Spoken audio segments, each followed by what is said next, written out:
We are officially live.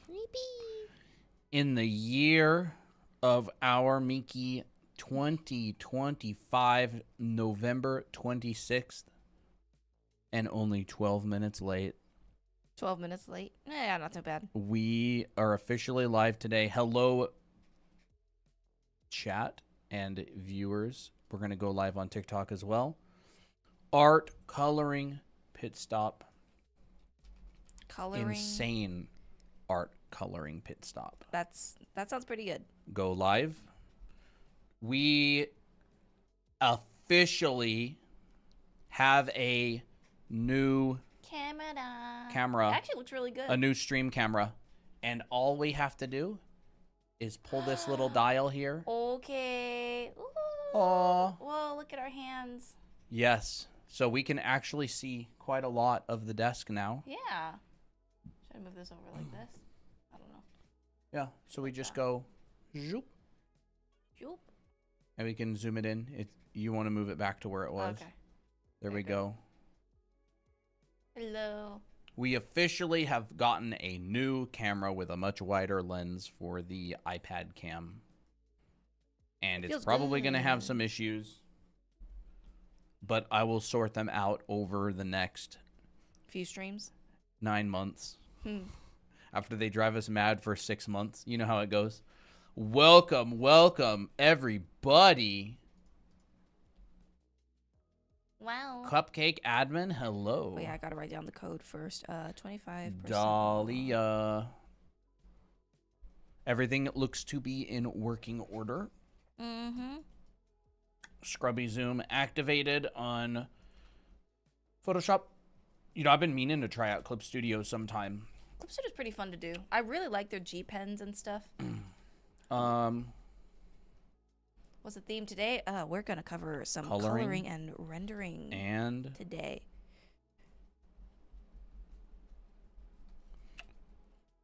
Rendering.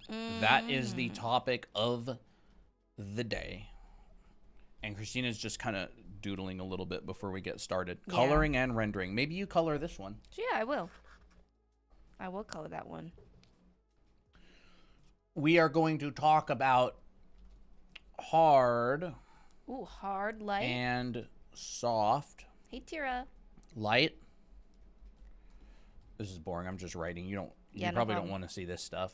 Huh. Hard and soft light. What colors to use and why? Ooh, that's gonna be a fun one. We are going to even give you the forbidden technique to achieve dappled light. Dappled I wish lighting. I was still named Creme here. Yeah, weird, huh? Yeah, I don't know why YouTube is being like that, but YouTube, oh well. What is your deal? Okay, so Creme is Cupcake admin. Can't stay for a while, but wanted to pop in. Salem, I have got to tell you, we were looking at TikTok analytics, and we streamed 26 hours in the last 7 days, and Salem watched 26 hours in the last 7 days. You have been here every single second of every stream. How do you do it, Salem? How do you manage to do it? There's a little drawing. I'll color it. How do you manage? We'll probably use this little guy, this little girl. Oh, I know. Throughout the stream, cause it's fun. Yeah, what I do, just to put some really simple colors in, is just I have the sketch layer on top, and then I have a color layer on the bottom, and I just put in color, and then that way I can still see my line work. I remember I was so confused with how to color using digital art until I figured out layers. What if I made this a little bit more chunky? What do you think of the YouTube with that? Oh, that actually sounds better? Perfect. We're going to value group and local values of colors, right? Absolutely. I think. Yeah, we can talk a little bit about value grouping. So today's lesson is important, but not as important as people tend to think. You know, muddy values are like a form problem. It's not really a rendering problem. It's more of a misunderstanding of what your forms are and not correctly showing them. Mm-hmm. But value grouping, we can talk a little bit about that. I think local values of color, like what you were talking about with ambient light, would actually be kind of interesting to talk about if you want to.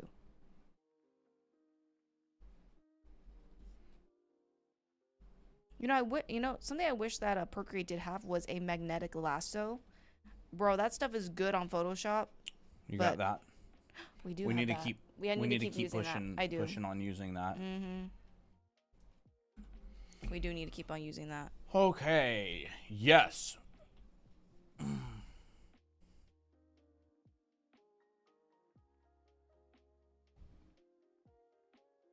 So, before we get started, how is everybody doing? Is everybody having a good day?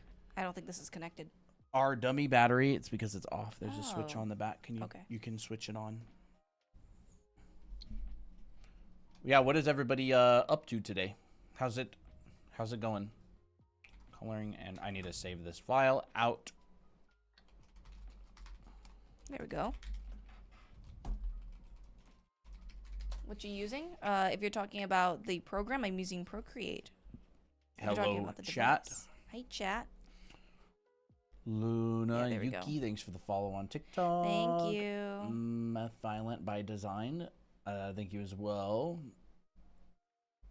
Yeah, how is everybody doing? Boxy, Beware, Tuco,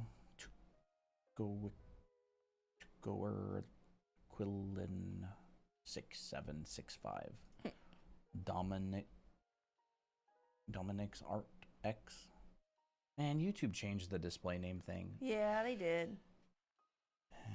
Heading to the gym, awesome. We go over how to organize your light and dark layers.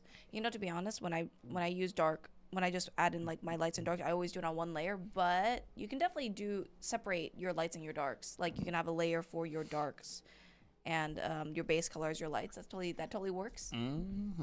So hard and soft light. We'll start off with something like fun today. How about that? Yeah. May I know how you did the massive color in with the hair? How did you make it not go out of the area? I used a lasso tool. So I used a lasso tool on Procreate, and I just like selected a specific area, and that way, when I color, it only colors in that specific area.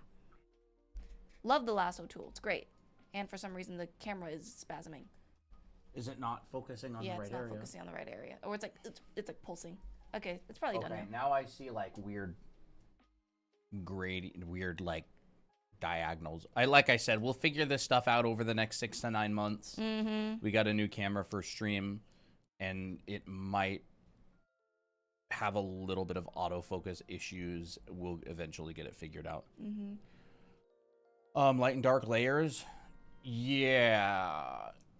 There's none. There's none. For her drawing right here, there's none. No. I'm too lazy. I always have to jump between layers, so that's why I always try to work with one layer for these demos. Layers, for me, if they don't speed up my workflow, I do not use them. Yeah. If they don't speed up the workflow and make things easier, I do not use them. Hey, Maisie. Hey. Good to see ya.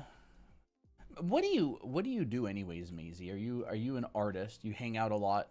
Do you know Rodgon as well? Did we tell you we're going to be doing a stream with him? I think she does know that, yes.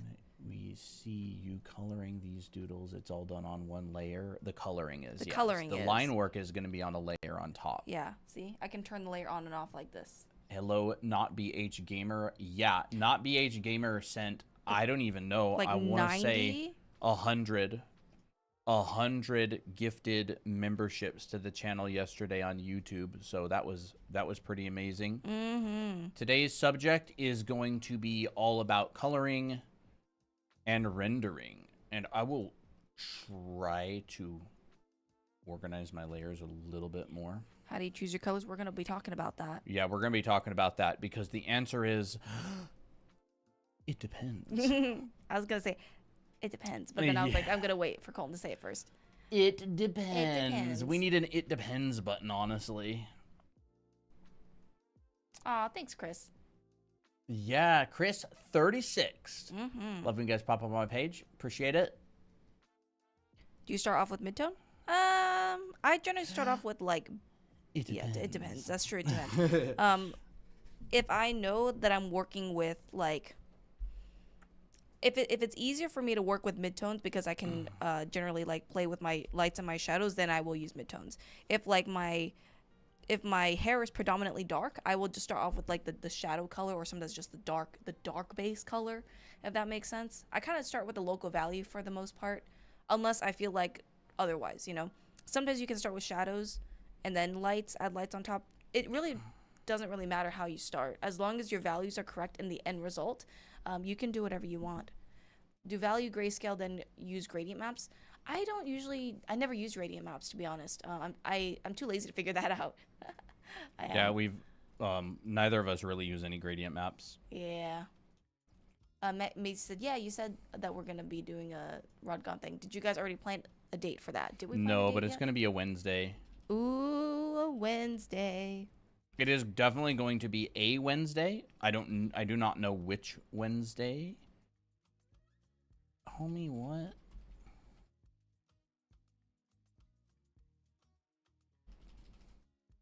Ooh, another cool tip to keep your lines or to keep your color within the lines is once you mask everything out with a flat color, you can press alpha lock.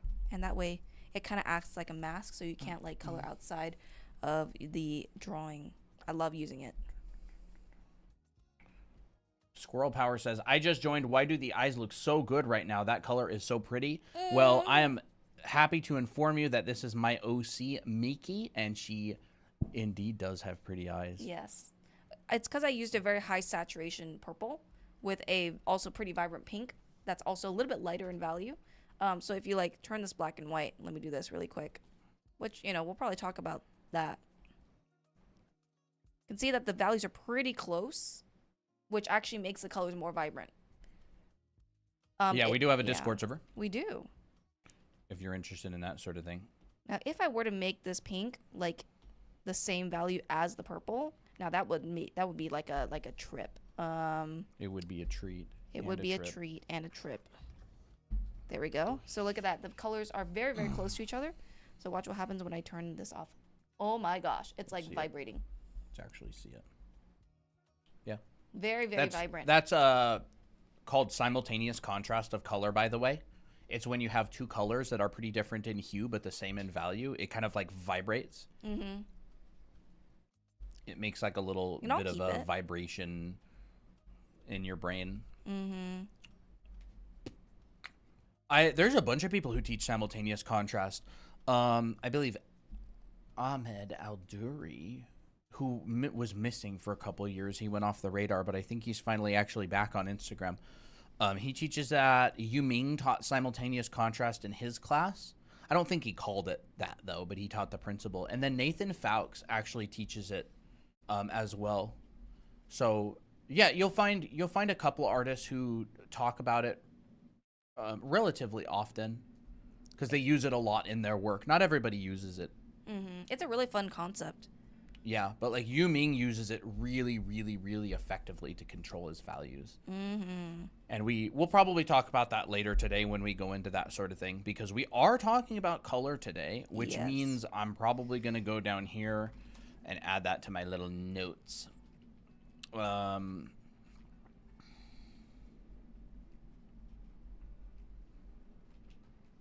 do this. Love that art style. Well, thank you. I've been experimenting with some art style lately. I usually draw Miki kind of differently, which is Colton's character. I usually draw her in like a very kind of like I used to make her eyes more boxy, but now I've been experimenting with making her eyes like her eyes used to be more like this. And then I decided to make it a little bit more round and just see how it turns out. And then I also dialed down the color. Look at that one. Do you remember this? Yeah, that was pretty cute. That's quite old. Yeah, it's pretty old. That's good. I had a phase where I just like rendered a lot with these drawings, and then now I'm kind of going more simple just because I think it's actually kind of fun to see the graphic shapes. So this is a little bit of a update, but Christmas Miki, yeah. Do you know Kan Liu's art style? Yes, I actually know. I remember that artist. Very, very good. Very good at rendering water. Con Leo. I think you recognize their work. Oh, is that the person that does the really Yeah, wide, the really wide shots with that girl probably. that The like girl that is had- kind of like a waterbender type? Yeah, that's the one. That's the Yeah, one. Yeah, exactly. I know their work. Yeah, I know their work. I mean, they're just rendering water like pretty much how water would be. They're just kind of stylizing it a little bit. They're really really good. They are very good. But like that's their foundational, their foundational background. Knowledge. That's causing the ability with that. Mm-hmm. It's like if you want to learn how to render water like them, study Art Foundation. Yes. Study Art Foundation. Yeah, and part of it has to do with value and color. Yeah, we're live on YouTube and TikTok right now. All right. So this is some of the stuff that we're going to talk about today. I don't know if we'll get through all of it or not, but we're actually going to start off with a fun little topic. It's hard and soft light. So more specifically, we're going to be talking about diffused lighting. Oh, diffused. It's like when you go outside on a cloudy day and there's no shadows and there's no hard lights on everything. So as we said before a lot of times, and we'll continue to say it, objects look like they do because of the shapes that you see. And what I mean by that is, this is a sphere. Obviously, right? No matter what color I make this sphere, yellow, maybe black, no. Maybe white, no. It will never be a square. Right? No matter what color, light orange, let's see. Nope, still not a square, Still not a square. No matter what color I make this sphere, it will never be a square. Because the shape is what defines the thing, right? So if we render this with a hard light and we just go like this sphere is lit, and it's lit from the left, right? So we can just go maybe a highlight right there. And this would be considered hard lighting. We have a hard light source coming from the left. It is like a point light or something, and it casts out rays. And when those rays become perpendicular, or I should say parallel, not perpendicular, to the sphere, a shadow is born.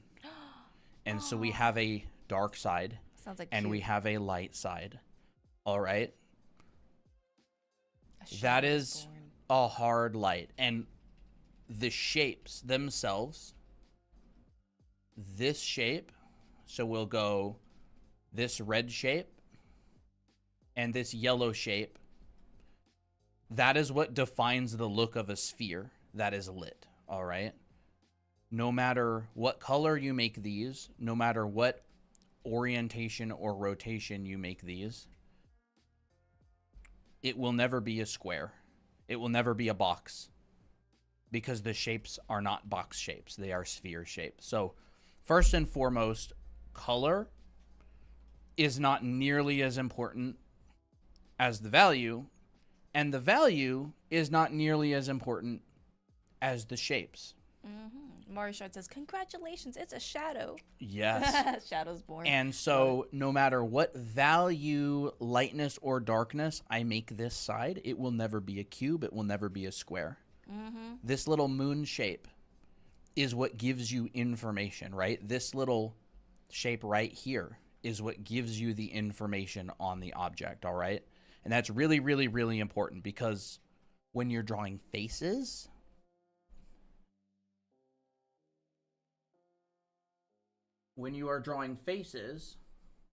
like this painting that Christina did, the thing that makes the face look like the face is the shape of the light on the top versus the dark of the eye sockets versus the light of the eyelids getting hit versus the shadow below the cheekbones and on the bottom of the nose. So what makes this look like the face is not the color, is not the value, is not the lightness or darkness, right? The value. It is the shapes themselves that gives you the information on what this subject matter is, which seems super obvious, but yet we all still draw as if it's not true, right? We act like value matters. We act like color matters, which it does a little bit, but it doesn't at all compared to the shapes, right? If these shapes were completely different, it wouldn't look like a face. Nope. Like it would change the entire thing. Like, In fact, I was gonna change some of the faces.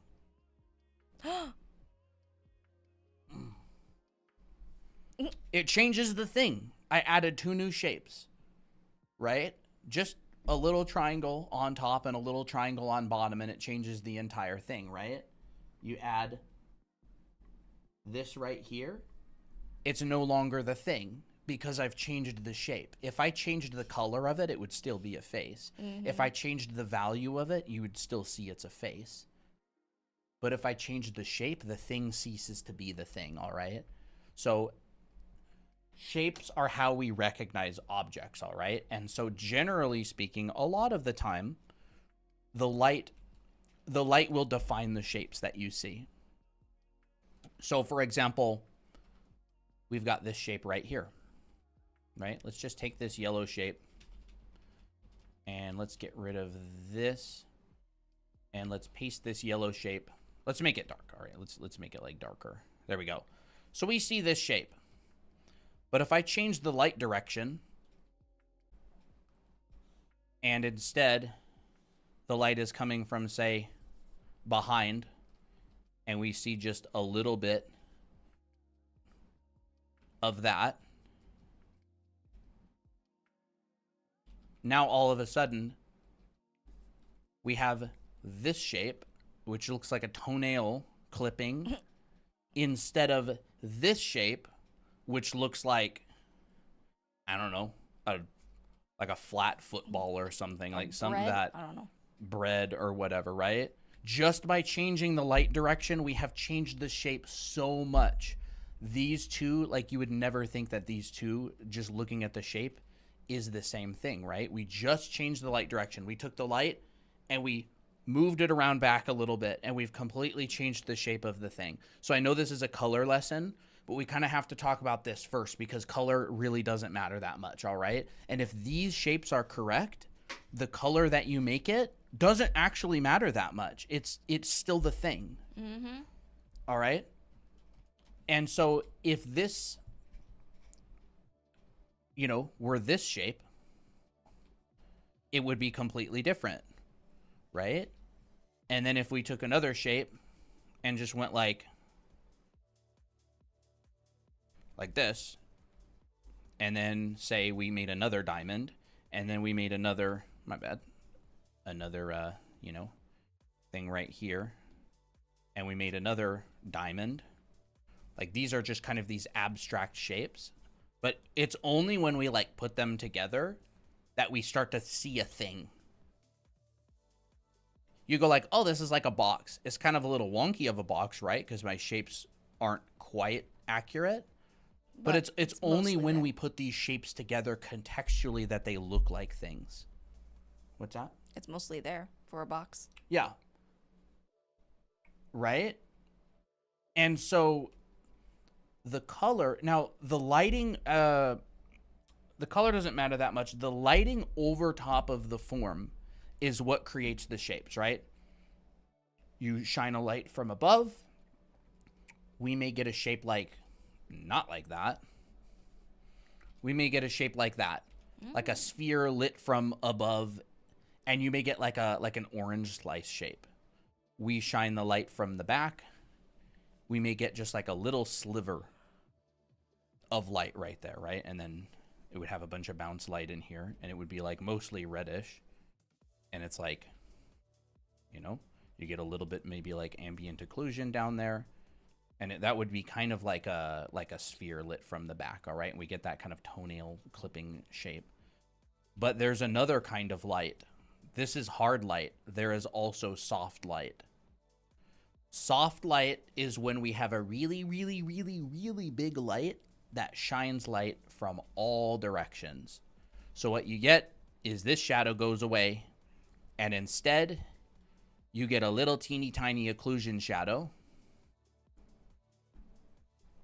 And this gets squished down, and it goes underneath of the sphere. Like this. You just get a little occlusion shadow. Now, already you're like, oh, this is a sphere. Mm-hmm. It's a sphere with, maybe it has like a mission or something, right? It's like a little bit of a light or something. You could recreate this in Blender for sure. And what happens with our sphere is if this whole world is this kind of pinkish color, and there's no direct light source, you're getting light from everywhere, what it tends to look like, it's like a cloudy day. This is how like trees are lit on a cloudy day, by the way. It would tend to look something like, you know, maybe like this. Ooh. Kind of like that. Very soft. And so it's very, very soft, right? This is a ball lit on a cloudy day, essentially. A red cloudy day or like a pink cloudy day. Cute. This shape is still a circle.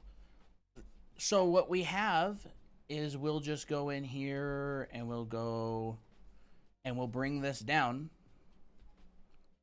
Now look how different this shape is than the flat football or the toenail clipping. This is the shape of our sphere. And so soft lighting a lot of the time will give you the true shape of the object you're looking at. Instead of like a piece of the object, a lot of the time when you have soft lighting, you'll actually look at the true shape of the object itself, right? Wow. The shape of the silhouette. So let's just do this. Let's like lighten this up and colorize and go, you know, we'll just make this like a green, and we'll make this maybe like a blue or something, right? Just so we can kind of differentiate these shapes here. But it's still a box. Soft light a lot of the time gives us our true color. Now, our true value and our true shape of the thing, right? And so then we come down here, we can add another sphere in front, and we'll make this sphere dark blue, like a dark blue, all right? I'm getting some layers build up. And then we'll take this ambient occlusion color and we'll go down here and we'll use our soft brush again and we'll squish it down, and now here's the ball. It looks like a product advertisement. Pretty satisfying, actually. Here's the ball. And then we're going to take this ball and we're going to tint it a little bit more towards blue because we're getting that blue influence, and we'll bring it. Sorry, I'm going to take that and tint it more towards pink. We're getting this kind of pink influence. And let's just say, like, this is our ball in front, right? But look what we just did. We just made a new shape. And this is the new shape that we made. Ooh, what a cool shape. Wow. Shapes intersecting shapes? So you can create shapes by intersecting other shapes over top of, or I should even say forms, over top of other forms. And so when you're doing soft lighting, a lot of the time, what becomes important is your arrangement of objects in front of or behind each other in order to create new shapes. Because remember, our light's not really creating shapes anymore. So objects overlapping other objects sort of becomes our main tool that we're using, right? Right? So, and this is also really cool because check this out, right? I could just come on here, and as long as my ambient lighting is, you know, pretty good, imagine if I just like came up here and went, where's it? I could brush that kind of. What? Do I clip it? Yeah, there we go. There we go. Boolean operation action. Yeah, Boolean. Kind of, yeah, Boolean, yeah. Sort of, yeah. It is very similar to that. Look at that dappled lighting. And I could create like dappled lighting effect on this. And we could go through here and, you know, rough it up a little bit. And we could say light over top of that. Or we could even make it like a cool light if we want. So let's just, you know, delete that, clip it. Not a cool light. We're going to make it a warm light to make it more interesting. Blue gets hit with that warm light. And it's going to be pretty bright, you know. So maybe we even... So the light that I'm thinking in terms of it goes over top of this surface, right? So if I wanted, I could kind of go like this. Let me use a soft brush for this. I could go like this. And we can start playing with something like rim light. That is beautiful. Beautiful rim light.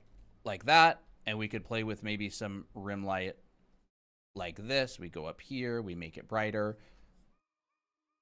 Or we could even have some rim light come from this opposite side right here. That's kind of interesting. And so we've already arranged our shapes. We've already ambiently lit them. And now if we want to add some interesting light, like dappled lighting, the spheres are already reading for what they are, right? We could come down here and go, okay, we have some dappled lighting and we already know the forms. So we could bring this dappled light over here. We'll erase it from like down there and we could just go like this. So I think this is a really, really interesting principle, right? And this doesn't have to be that shape. It could be like this. Okay. As long as it's wrapping over that form.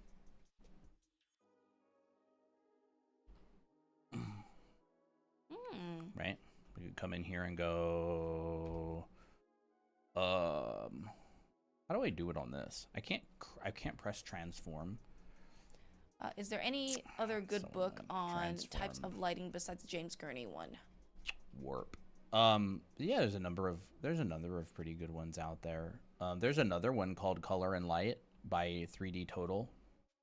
That's the one with Nathan Folks and a few other artists. Yeah. And so you could wrap this over. We could go to filter, and I'm just going to be lazy, and I'm going to say Gaussian blur. Gaussian blur. And we're just going to add like a little, you know, thing like that. You could add different kinds of lights. We could add another light down here. And so like since our spheres are already kind of set up correctly, we could put like a little light down here, and we could get a little bit of influence of that light right there as well. Ooh. You know, just a little bit. Like that. And then we'll just go over here and kind of, you know, put that little light in. But essentially, you've got ambient lighting, which is the diffused, which is like your general sky is lighting. And then you've essentially got a little gradient and a little occlusion shadow. I made this occlusion shadow a little bit like, a little bit big, a little bit dark. I'd probably want to like, maybe not big so much as a little bit dark. There we go. Can you use the same color of light for every shape in a drawing? Same color of light?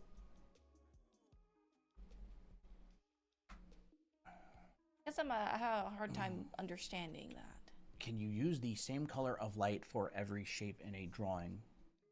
Like for Color all the of highlights, you light? can use the same colors, or it's color for the light side. But yeah, you can do stuff like this, right? You can move this around, you know, move it to, not that it would really be able to move around because it's a raster and it's a 2D. It's not like a 3D or anything, but that's essentially that. So this is the difference between hard and soft light, right? Hard light creates these hard shapes, defined light and shadow. You've got a lit side and you've got a shadowed side, and that the light is like defining those shapes that you see. The light is defining these shapes, right? You've got a lit side and you've got a shadowed side, and the light essentially defines these shapes. But when you have more diffuse lighting, a lot of the time the light is not defining those shapes so much as the objects themselves. And that's why, you know, you have like a bunch of product photography that's lit very softly. Like if you look at all these fashion, like you try to draw like a fashion photo from Pinterest, and it's like very difficult to find the light and the dark sides because they're lighting it really softly, kind of like this right here. and it's not as much like this where you get these really crisp, defined, you know, shadows with like, oh, the cores and all that sort of thing. So just be aware that that sort of thing happens a lot when you look at photography, and that's like understanding this helps you understand your references more. But at the end of the day, it's just those shapes that define everything. Oh, they clarified that. I noticed you used a white light on one ball and pink on the other. White light on one ball. Well, this is more of a this is more white-ish, but since it's hitting a blue sphere, it's more of a white light like that.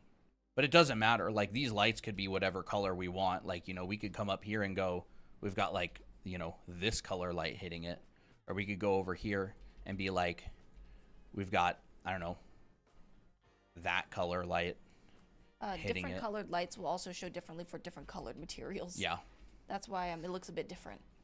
Yeah. Like, white will show a lot of the color from the colored light. Oh my gosh, yeah. Like, white picks up everything from the environment. It'll literally grab the color of your entire environment. Like, white would probably be more this color. And so if I actually colored sampled this, you'd see that. But again, it's like the exact color doesn't actually matter very much. As long as there's some sort of color logic and you can see the objects and the light and darks are defined like this, everything else is just your own personal, like, whatever you want to do with style. Like, however you want to stylize something is totally up to you. Does the color of the light source affect the shadow? Like the shadow color? Yeah, I mean, color is relative, right? So if you have a really warm light hitting something, the shadow is going to look cool in comparison. Like, let's say we grab this sphere, right? And we darken it down quite a bit. And we shine, like, a really warm light on it. Maybe, like, this sort of thing. Ooh. In relation, it's more of, like, a relative thing. So this feels warm, so the shadow feels cooler. And so if we want, you know, we could go grab a little bit of this environmental, you know, those little bit of that environmental factors and kind of pull this in a little bit. So like this would be more of a warm and this would be more of a cool just because of their connection. But if you wanted to go warmer than this, like you could add even warmer to that. Or say, for example, you know, the light is hitting the ground and maybe you're going to get an even warmer bounce. You'll see this a lot when you're outdoor painting. You'll get warm light, cool shadows, but even warmer bounce than the warm light because the rocks are getting the light and then they're bouncing up. You see this all the time in like plein air painting and stuff. Now, I don't have anything on the ground to bounce that light, but like, you know, imagine there was like something down there. This is like sand on the beach or whatever. So that a lot of the time will bounce up in there. So the light source will affect your shadows in this instance a lot. You'll get like bounce light coming up for sure. But these shadows will be much more affected by this blue because this sphere is actually facing, you know, those polygons of the sphere are facing the blue. But we're not going to get too much into that right now, unless we are. What colors to use and why? Yeah, we can talk about that. So there's a concept called color relativity. If you want, you can talk a little bit about stuff as well. Oh yeah, sure. The Discord hasn't been pinged yet. Do you want to ping the Discord? Nah, leave it. Yeah, it hasn't been pinged. I totally forgot about that. My bad. Didn't even think about it. I'll switch to Christina's while I ping. Well, I was going to talk about a little bit about local color or the local color of things and how that also is affected with lighting. I just need to finish this drawing a bit. I was kind of distracted. So I have two characters here. One is blonde, one is brunette. And if we put them in different lighting scenarios, like you will actually see, you know, interesting changes between the two. Okay. Let me just merge this. Maybe do your demo from this one, or like something similar. Yeah, I know. It's sort of thing. Yeah. You know, like. Yeah, so lighting conditions on stuff. yeah, I think I'll do that. I was gonna do that with Miki and Tira as well. So, Sure. I mean, I can probably explain what I did here. Yeah. If you want to draw a new one, you can. Yeah, I think I'll do a new one because I feel like it's I'm more doing all interesting new to stuff see. today. Yeah. So, let's say you want to put your character in a specific lighting scenario, but you're like, but how do I choose colors for that? What I really recommend is thinking about your character in terms of a neutral setting. So like this is like Miki in a neutral light or a neutral setting where there's no like disturbances in the colors. Like you can see that this is her natural hair color, this is her natural skin tone, and stuff like that. When you start affecting, like when you start putting her in different environments, like for instance, a dark background. Let's say my dark background is like this.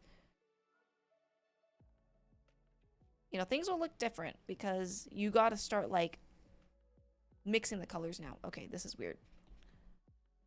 Now I have to do all this stuff. Yes. Thing. Try it. Is this the Yeah. layers? Yeah, look at that. That is the layers, yes. That's useful. Okay. Sorry. It's all good. I'm so not used to using the keyboard. I'm like, you know. Yeah, we literally do nothing but complain about Procreate. And then when we have a keyboard. Then when we buy a keyboard to help with it, we don't use it. Yeah. So right now, okay. It's force of habit, you know? Yeah, it is force of habit. Like this still looks cute, obviously. It still looks cute. Because the shapes are right. Exactly. So like, yes, can you have a background with this, like a dark background, and you have the lighting scenario like this? Totally fine. But if you want to be like, oh, but what if she's underwater? Well, or what if she's like in a dark room and she's not so lit like this anymore? Well, this is where you're gonna have to start marrying colors together. Clipping mask, and then I'll use multiply. This is where I like using multiply for this, just as like a demonstration. And what I do is I take this color right here, brush. Where the heck is my brush? Okay, I'm gonna use a brush, this brush. And I'm going to use a multiply layer, and I'm just going to faintly tint this color. Look at that. I'll show it again. Oh, now she looks like she's in like a darker background. Every color that she's chosen already is now relating to the background. It's like there's a relationship that's formed. By the way, you don't have to color this way. It's just an example of what you could do. So when you're in a dark background, a few things happen. Your values move downward, so things get darker, but the relationships still stay the same. Like everything, basically the brown moves down, the skin tone moves down, but you can still see what's happening. So like you can compare, okay, the relationship between the hair and the skin, it's very contrasty, and in here it's still just as contrasty. You know, it just moved down but shifted. There's the relationship to them. All of the colors have moved in a direction that is consistent in the relationship. Yeah. So that's why this works really well to do, because, you know, just drawing over top, like doing a wash over top with blue, it just kind of takes all the colors and moves them in a certain direction together. So like, I'll just show you really quick. If I color sampled this skin tone, this doesn't even look like skin tone anymore. It just looks like this blue. Really interesting. And then when I put in this right in here, it's like you basically went, this is the road that it travels. It went down in value. So down Towards in value black. Towards black. Darker, yes, I should. That's a better way to describe it. Darker. And it went cooler. So it used to be very So it used to be very warm, and now it went more cooler. Yeah, they can't see your color picker on TikTok, by the way. Oh, I'm just showing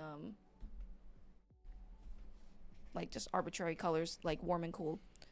Yeah. So the shadow of the skin is still warm in relationship to the light of the skin, right? It's like it's a relationship thing. So the light part of the skin, the part that she chose, right? Yep. Went darker and cooler. Yep.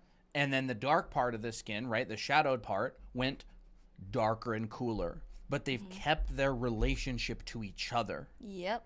Exactly. So the light part of the skin is still lighter and cooler than the shadowed part of the skin. It's just they've both moved proportionally to each other. Yeah. And so your brain focuses a lot on these relationships. Absolutely. or your brain cares about these relationships. Like it doesn't, your brain only focuses on colors as they relate to other colors, which is why you do it this way. Mm-hmm.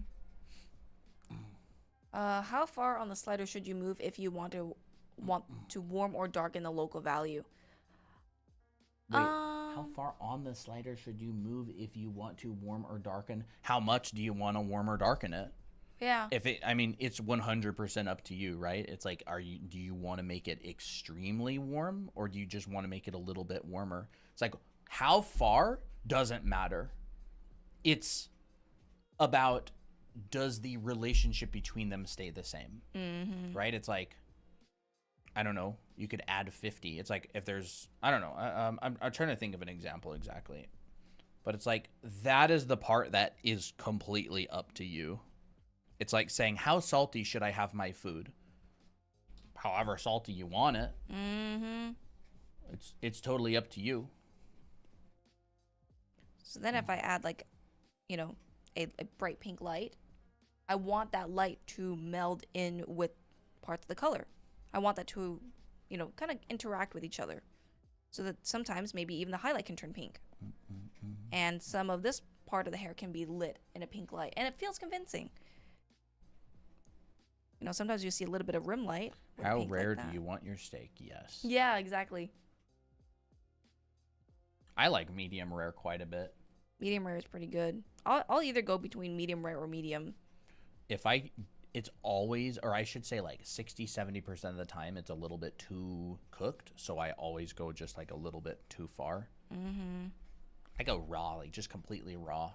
Raw. It'll still be cooked at some restaurants, honestly. Mm-hmm. So now, like, let's say you want to add like a rim light like this, and notice how I did not add it.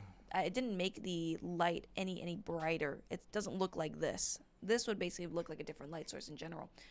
If I started really like light brightening these highlights, it wouldn't really feel like a pink light anymore, right? Because this is how bright this light gets. Pink is, yeah. Yeah. Like pink is kind of towards red, and red is not a very bright light. Mm-hmm. Red light and blue light they're just dim. They're just not very bright. Yeah. So a lot of time you'll just kind of get like a more flatter color, and it doesn't get any brighter than this. But it depends on your exposure as well, right? Like you could blow out your lights, and then the pink would be very light, but it would actually just head towards white. It wouldn't actually really be that pink anymore. Mm-hmm. Like here, I can say, you know, maybe that doesn't look like a light anymore, so I need to move that higher to make it feel like a light. But I still want that pink color. Yeah. Now it feels more like a light. But it changes depending on like the material. Yeah. It really doesn't show up well on stream. Oh, it doesn't? No, but it's fine. Yeah, it shows up better in real life, unfortunately. Maybe I shouldn't have chosen these colors. Maybe I should make it a little bit brighter to make it look better on stream. Nah, or you can. I don't care. It's the shape that matters at the end of the day. Mm-hmm. Love the way Eiichiro Oda colors, but I struggle to figure out what decisions he's making. I don't know. I would need a deep dive on his work. Like, it depends on like what colors does he use. Does he work with mainly a lot of like a neutral light, or does he work with like just harsher colors? It just depends. Like, doing style studies really helps.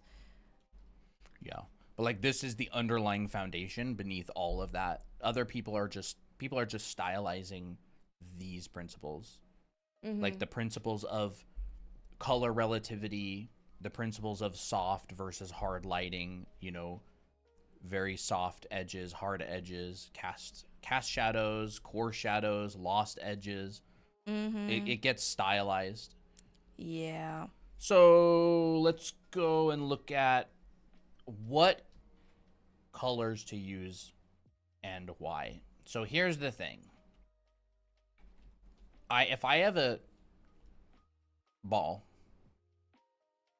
and it's red, let's just say I've got a red ball and it's just bam, smack dab right there on red, right here. This is the true local color of my red ball, okay? If I take this red ball and I put it into a scene, I'll just make a new one and go, I don't know, cool. Let's just put it in like a cool scene, all right? So we take this red ball and we go here. And then I shine, let's just say, a warm light on it, all right? So I'm going to shine a warm light on this red ball. This could be hair. It doesn't have to be a ball. A sphere is just an example.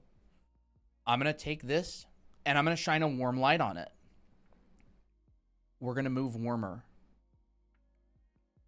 This may be, where's my, here we go. This may be the lit side of my ball. Wow, that's very bright. And if I shine a warm light on it and I've got this bluish background, I may take this local value, this local color of the ball, and I may move it cooler and darker. And I may get something down here. Like this sort of thing. And then maybe we'll just get like a little cast shadow underneath. You know who I learned this from? Goro Fujita. There we go. And then let's take this and we'll just take this and bring it down and do that. Wow. We don't have to do simultaneous contrast. We'll just make it like that, all right? So if you're rendering a ball, right, and let's just say, oh, we get a specular, and maybe our specular looks something like, I don't know, this. You may never actually see this color up here, appear in your image, but everything is related to it. That's super, super important, by the way. You may never actually see the true local color of the object that you're drawing or painting. We may take this and we may go, we can even stylize it like a little bit more. And, you know, we may bring this down and put a little bit of that, do a little bit of that. We may never actually see this red show up a single time in our painting, but the sphere is still that color. And so when you look at Christina's image, Miki's natural hair color never shows up in this shot. Like the actual color, if you were to color pick it, that's not her hair color. It's like this. Look at that color. Miki's hair is like, you know, a warm Brown. medium brown. But warm medium brown does not show up anywhere in this drawing. But you still think about the warm medium brown, right? That's why I have this version right here. That's why she has that version. This is a representation of the starting point, and then everything moves. So when people are always asking, like, how do you render white hair? How do you render white hair? Oh. The answer is always, well, it depends. Like, or what color should I make white hair? Well, what color of light and what brightness of light is shining on it? Because it's going to, you're going to choose completely different colors, right? Like, I mean, this may be like a white ball, right? Maybe I lighten this just a little bit. Well, there's a white ball. Is gray. It's like a pink gray. This is like an orange gray. Like this is a white ball. But I don't actually get white anywhere, because the white ball is being affected by the environment. So it's all contextual. All this color, all this stuff is very, very contextual. So, you know, and that's why you'll see, like, in illustrations where characters have white hair, you'll sometimes see blue shadows. You'll sometimes see blue shadows, exactly. So people will then go, oh, if you're making white hair, blue shadows. What if there is a red sky? You certainly wouldn't get blue shadows. You'd get like pink shadows. That would actually be kind of so then I should make the shadows of white hair pink? And that's why the answer is always, it depends. Like, it depends on your lighting situation. It depends on all that kind of stuff. Let me look, like, here.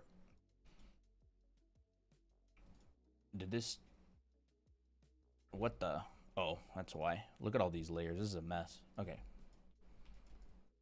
Here we go. Copy this. What color should I make white hair? It depends. Mm-hmm. This is white hair at night. Look how dark that is. It's like a dark blue. This is white hair in neutral lighting. And like diffused lighting. Right? We could take this same exact thing and copy it over. Come on. And we could turn the whole thing red.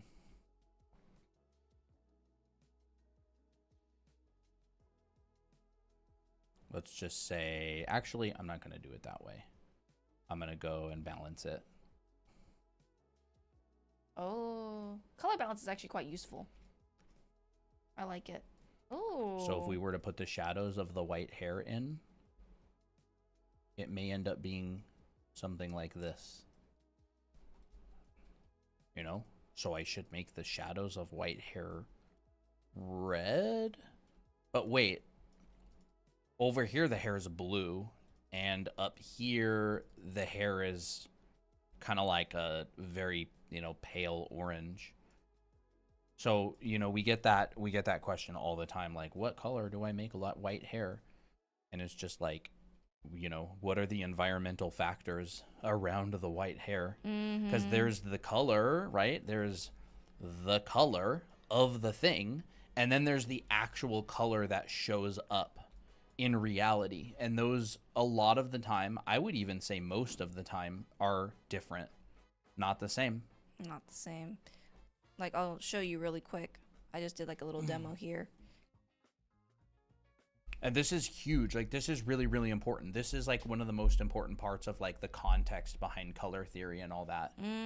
Is the question of what color should I make XYZ thing? It depends. It's really literally so influenced by environmental factors. It's mind-boggling. So I did a little, actually I prefer this blue to be a bit more ultramarine blue rather than cyan. So I'm just going to recolor this. But basically I painted white hair in two scenarios. One is in a blue background and one is in a red background. Look how much the blue bounces into the shadows. Like, once again, white hair is very reflective. And so it kind of like, absorbs? No, it doesn't absorb the color. It reflects color, sorry. Black absorbs color. White color is like a copycat color. It will just, it's like it'll absorb any color around it and become that color. Yeah. It's like a transforming color. That's why white can be so hard to paint sometimes. So, and that's why you see white shirts have like a very, very warm light and a very cool shadow. And then here, for example, this is white hair in a very, very red room. Most of, like, I basically kind of think of it like, okay, white mixed with red is like pink. And so that will be kind of like, it turns kind of a little bit darker when in a red background because red is darker than white. So it won't be like this pure white. It'll be slightly tinted down. And then these shadows will take on more of this color. So that's kind of how I see it as well. Yeah. We've been streaming for almost every day now. Yeah, we actually have those little demos. Which ones were they? That's the crazy thing. Like, the artist that I kind of really solidified this for me was Goro Fujita. I've shown his work before on stream. He's got like, you know, 660 something thousand followers on Instagram. Let me just show his work really quick. Okay, so here's some of his art. I was on his Patreon. I was subscribed to his Patreon for quite a while in the past. This is it. Here's the exact example. This isn't the example he used. He made this since then. Here is the perfect example here of the red never actually shows up as its true color. So this piece right here, if you go in here, he is sitting in the shadow. None of his body is in the light.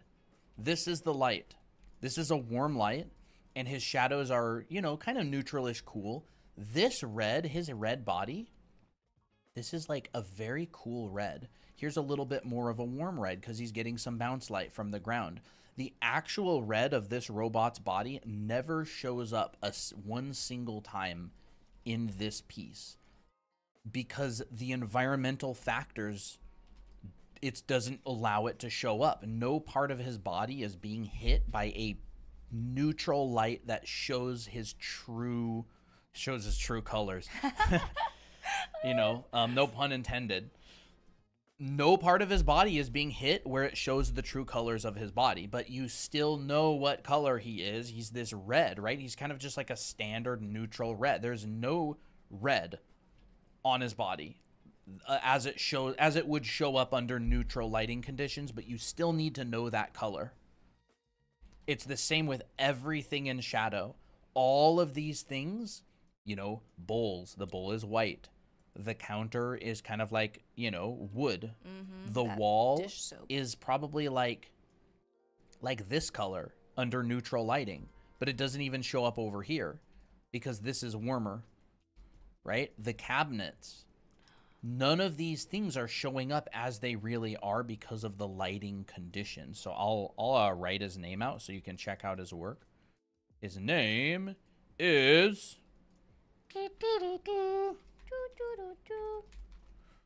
Goro Fujita. Super nice guy. I actually want to try to get him on our channel sometime for an interview. Super cool. Really, really nice work. That's his work, or that's his name. You can look him up. He has a big Instagram. He's got a website with a bunch of his work on it. Exactly. The light in the floor. The light in the floor is a warm light. That's not the true color either. Because it's also affecting the brightness of the white and the brightness of the yellow. Yes. So like I was saying before, like the light on the floor, this is not the true yellow.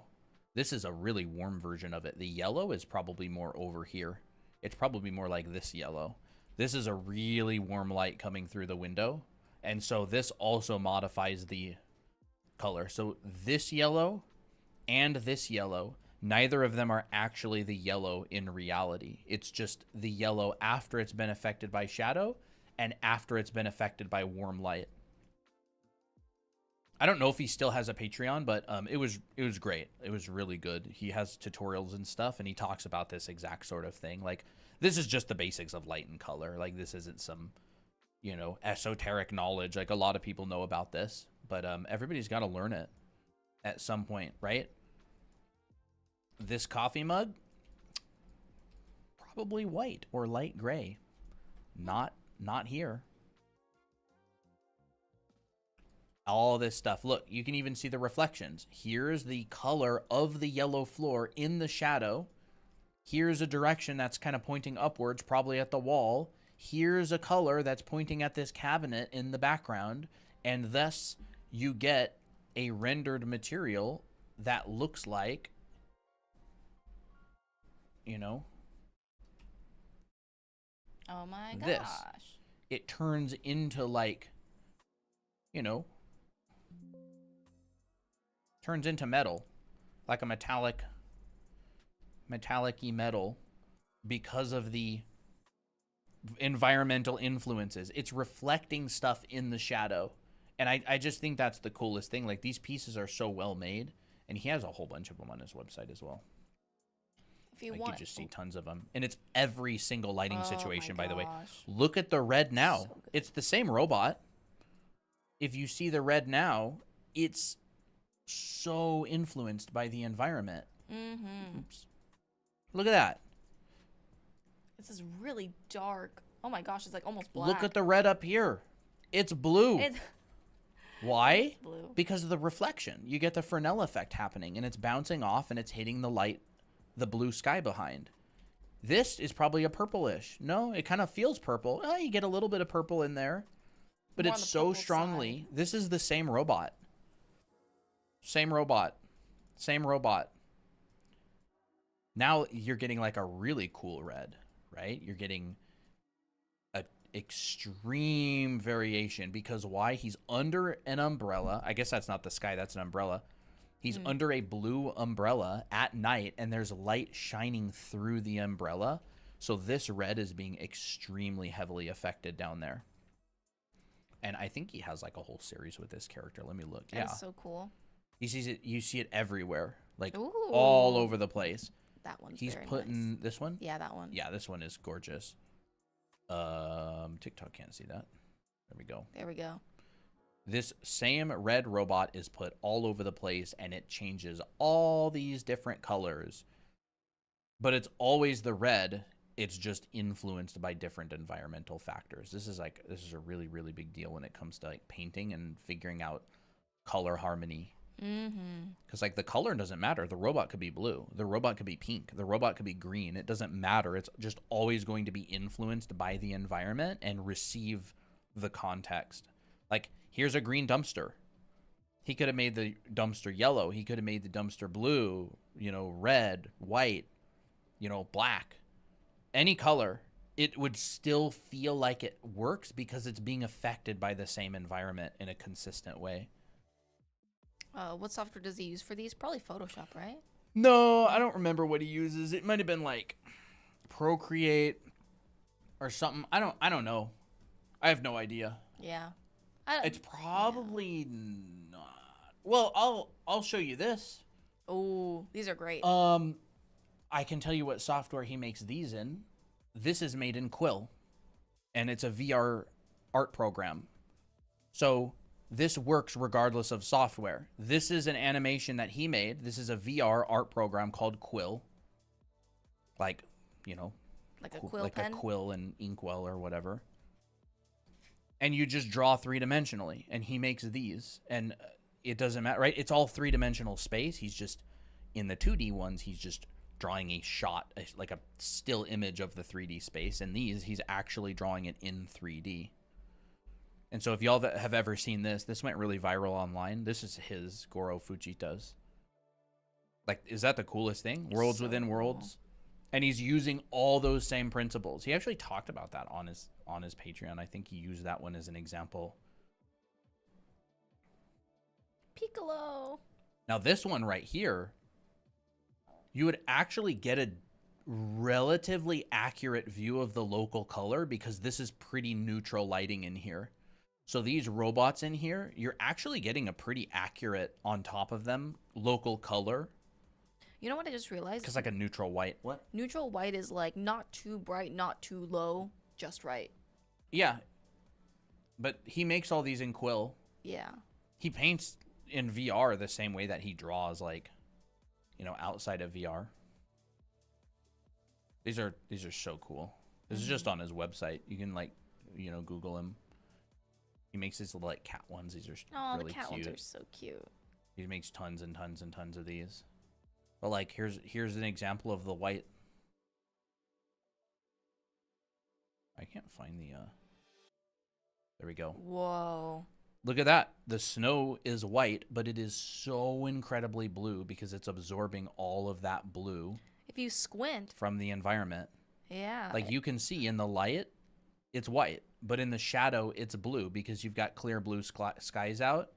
And like we were saying earlier, white is kind of like the copycat color. It like absorbs the color of everything around it. In this case, the sky.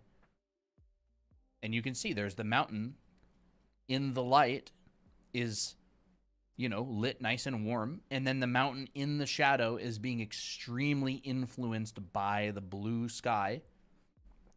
So he's going, I know in my mind, the mountain is probably like this. And then in the light, maybe I'll make it this. And in the shadow, really heavy-duty blue sky. So more magenta. We're going to do that. Heck yeah. Right? This is the color of the mountain. This is the color that shows up in the reality after environmental factors are applied. And so it really, really, really helps. Like, you can even create like a little diagram of this thing. Like, okay, I got the mountain, and let's just go, here's what the mountain looks like. Here's the snow. Dirty snow. Not pure snow. Not here's what I want to paint. And then in my mind, this is what's going on. Like, this is the color I'm thinking about. But then I go, here is the color of the mountain. Let's just draw like a really quick mountain or something, right? Here's the color of the mountain in the light. Here's the color of the mountain in the shadow. Here's the color of the snow in the light. Let's just say there's a lot of snow, right? Bob Ross Like, style. it's all over the place. A little bit hard to see on TikTok. And here's the color of the snow in the shadow. And oh my so it's gosh, isn't that beautiful? You know, and you can just like affect those colors in your mind. And then it's like, well, there's this. And then I'll have this show up. And then, oh, well, there's a little light hitting there as well. And a little light hitting there as well. You know, weird mountain design.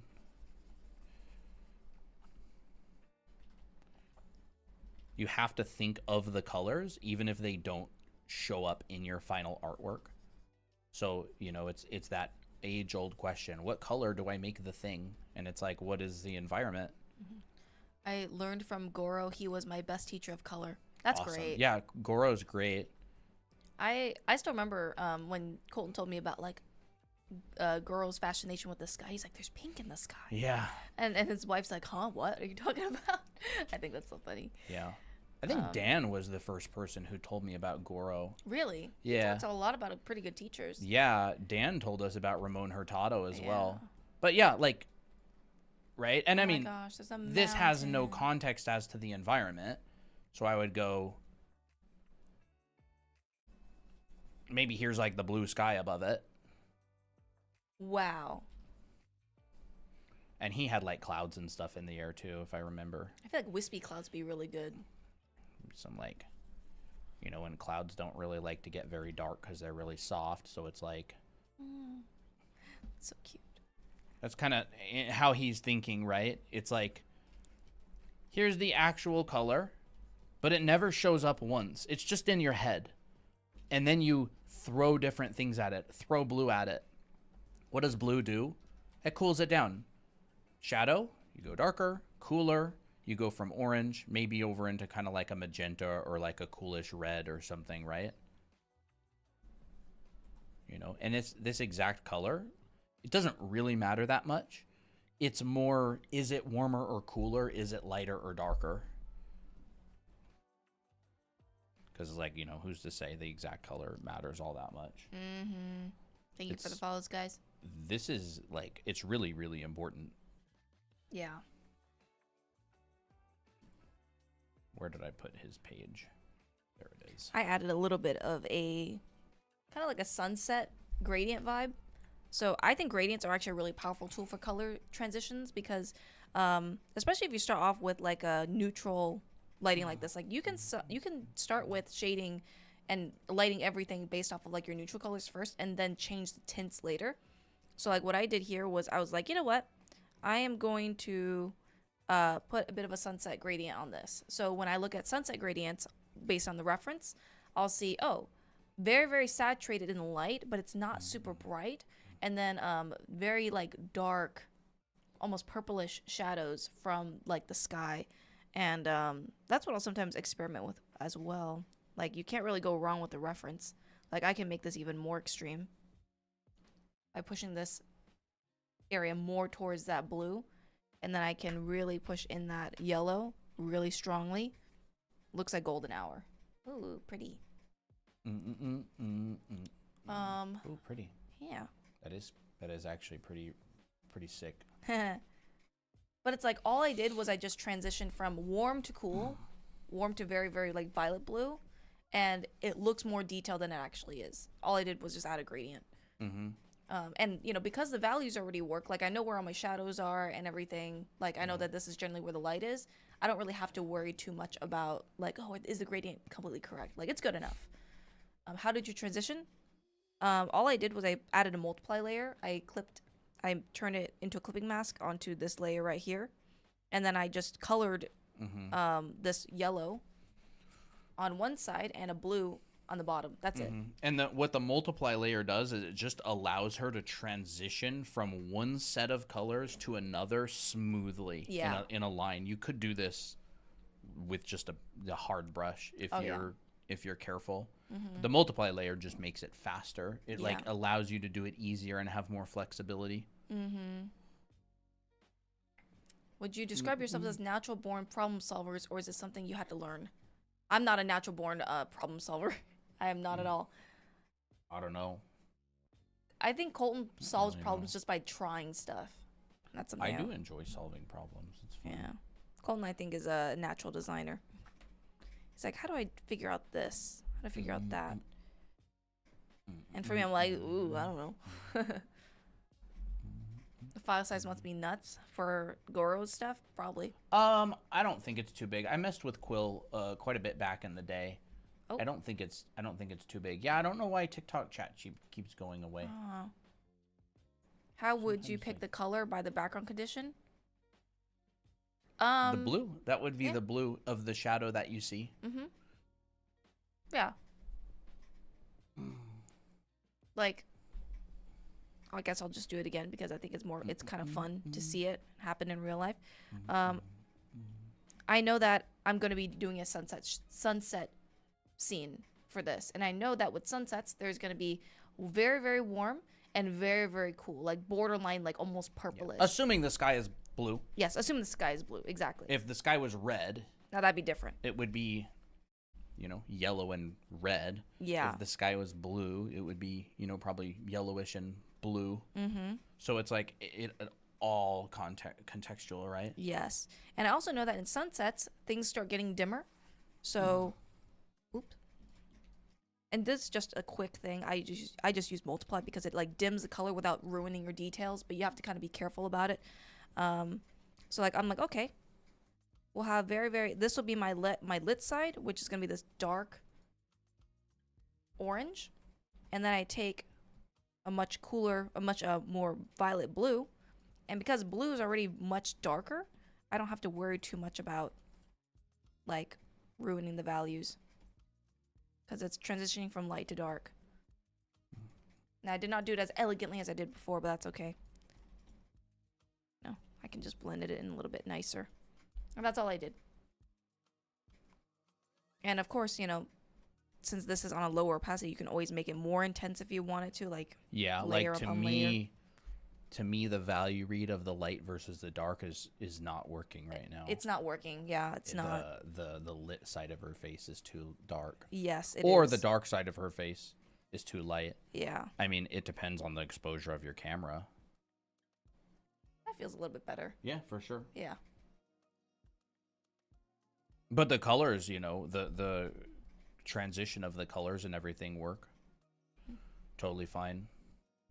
And it's just creating the effect. Is everything technically strictly accurate? Are you on the multiply layer? Yes. Where's the brush? There.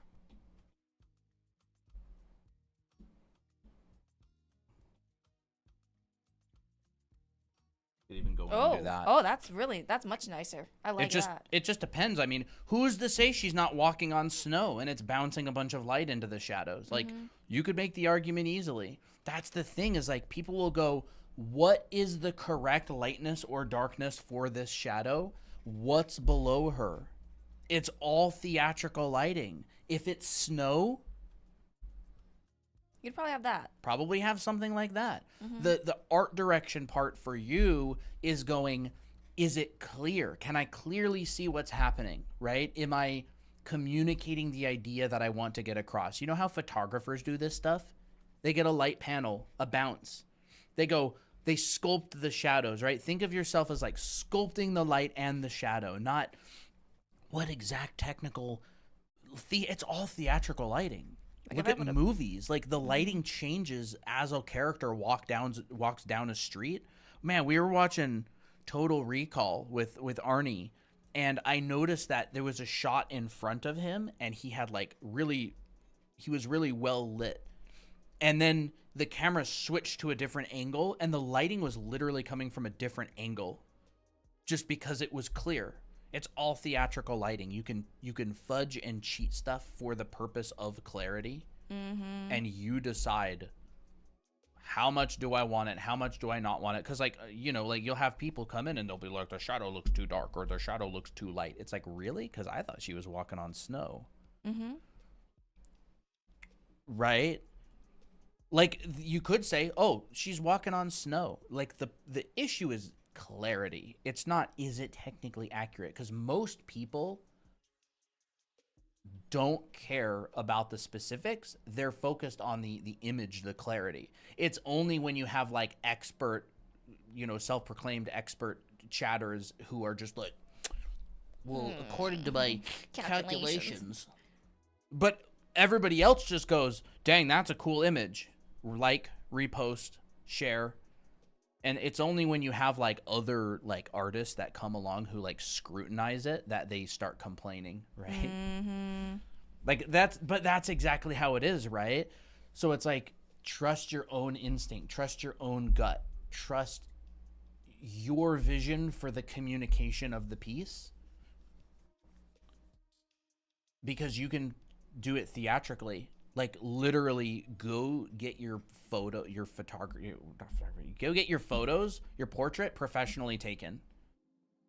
Light, bounce panel, right? It's like they're sculpting your face with light. It is not at all how it naturally appears in the daytime, unless they're doing it as natural daytime lighting. And then they're the experts on all this stuff, right? Mm-hmm. And so if it's a cloudy day and there's rain, the shadows are getting destroyed, right? Yeah. And it's gonna, like, it's a diffused lighting, we talked about that earlier. Diffused lighting, and it's gonna operate primarily on silhouette. Light is gonna be coming generally from above. All the shadows get destroyed because it's just super, super diffused. The only thing you'd mostly get is ambient occlusion. Mm-hmm. I'm getting rid of a lot of these shadows. And again, shadows. you can cheat it. It's about clarity and communication. Yeah. It's like you learn all these principles, you learn all these rules, which aren't really rules. They're more just, it tends to do this or it tends to do that. And then you do what you want anyways, with like an informed vision of what you are interested in. I feel like in a diffused setting, the highlights actually wouldn't really even be that visible, but like I kind of added it just to show some form. Yeah. But like you can also argue that because her hair is wet, you can definitely see more highlights as well. So like that would make sense. Yeah. Like, now does this feel like part of the background? I think so. Let's see here. Yeah. So like this is too bright in my opinion, because it's like it doesn't feel natural. It doesn't feel natural. So I just dimmed it. Now things feel more cohesive, and then I just changed the lighting scenario as well. Mm-hmm.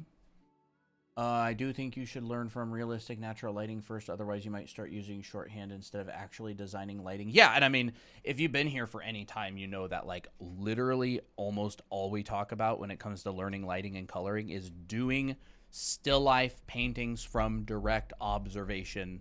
It will teach you more about lighting than anything else because, you can watch as many videos as you want. Mm-hmm.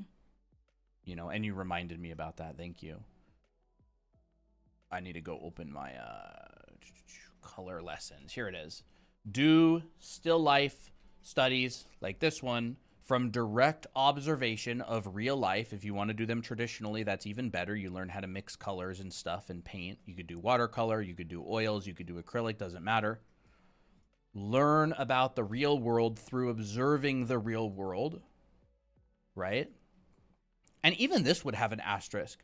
Who's to say that the artist doesn't care? Maybe they want to use shorthand. Mm-hmm. Maybe they don't care at all, right? So it's like, it depends on what your goals are. Like, I don't want to be some art purist that tells you what you should or shouldn't do.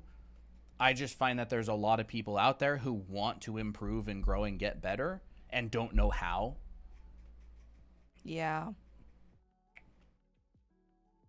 There you go. All right. And then understand how the world works through observing the world. And yeah, like, and it's always a learning process. Like this stuff, it's all just a learning process, Well,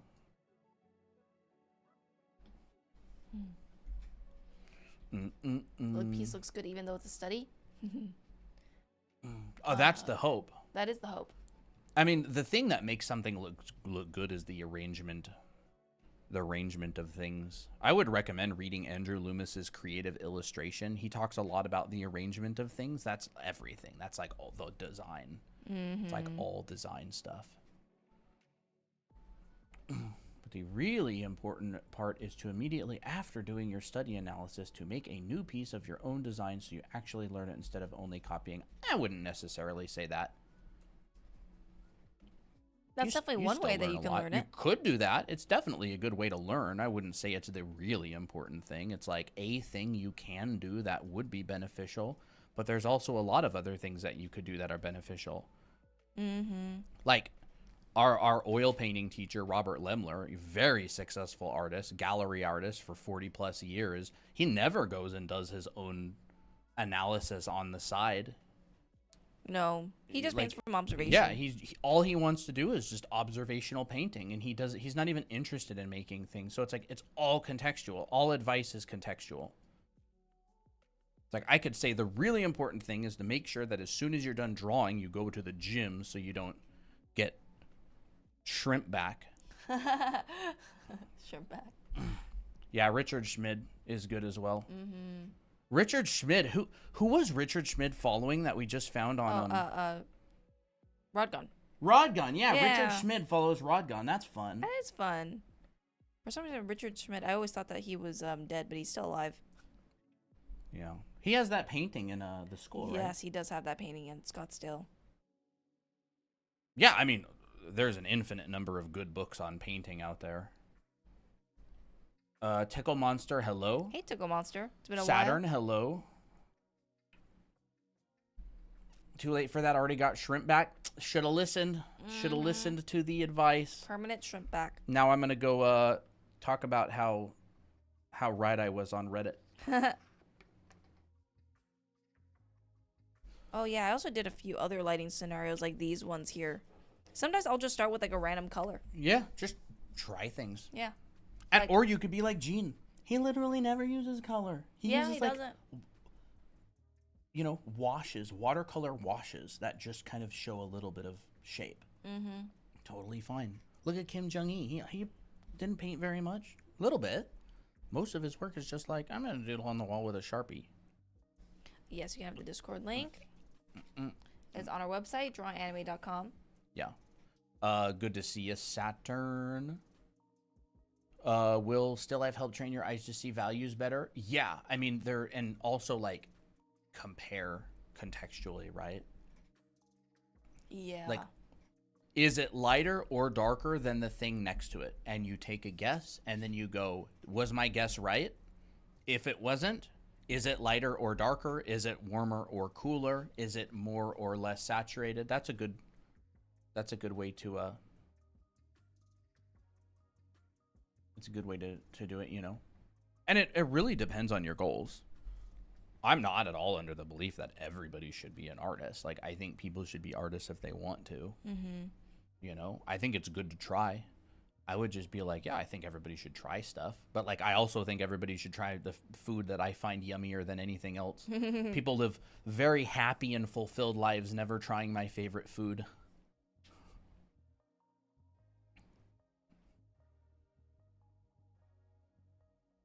I think people need a creative outlet in some way. Yeah. It doesn't have to be drawing or painting, though. Like, people do music, people do writing, crafting, all kinds of stuff. Is that June?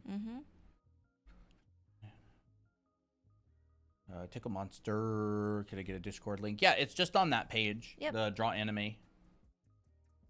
But.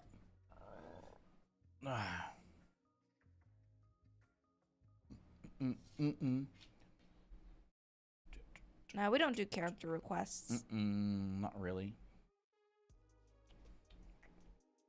Can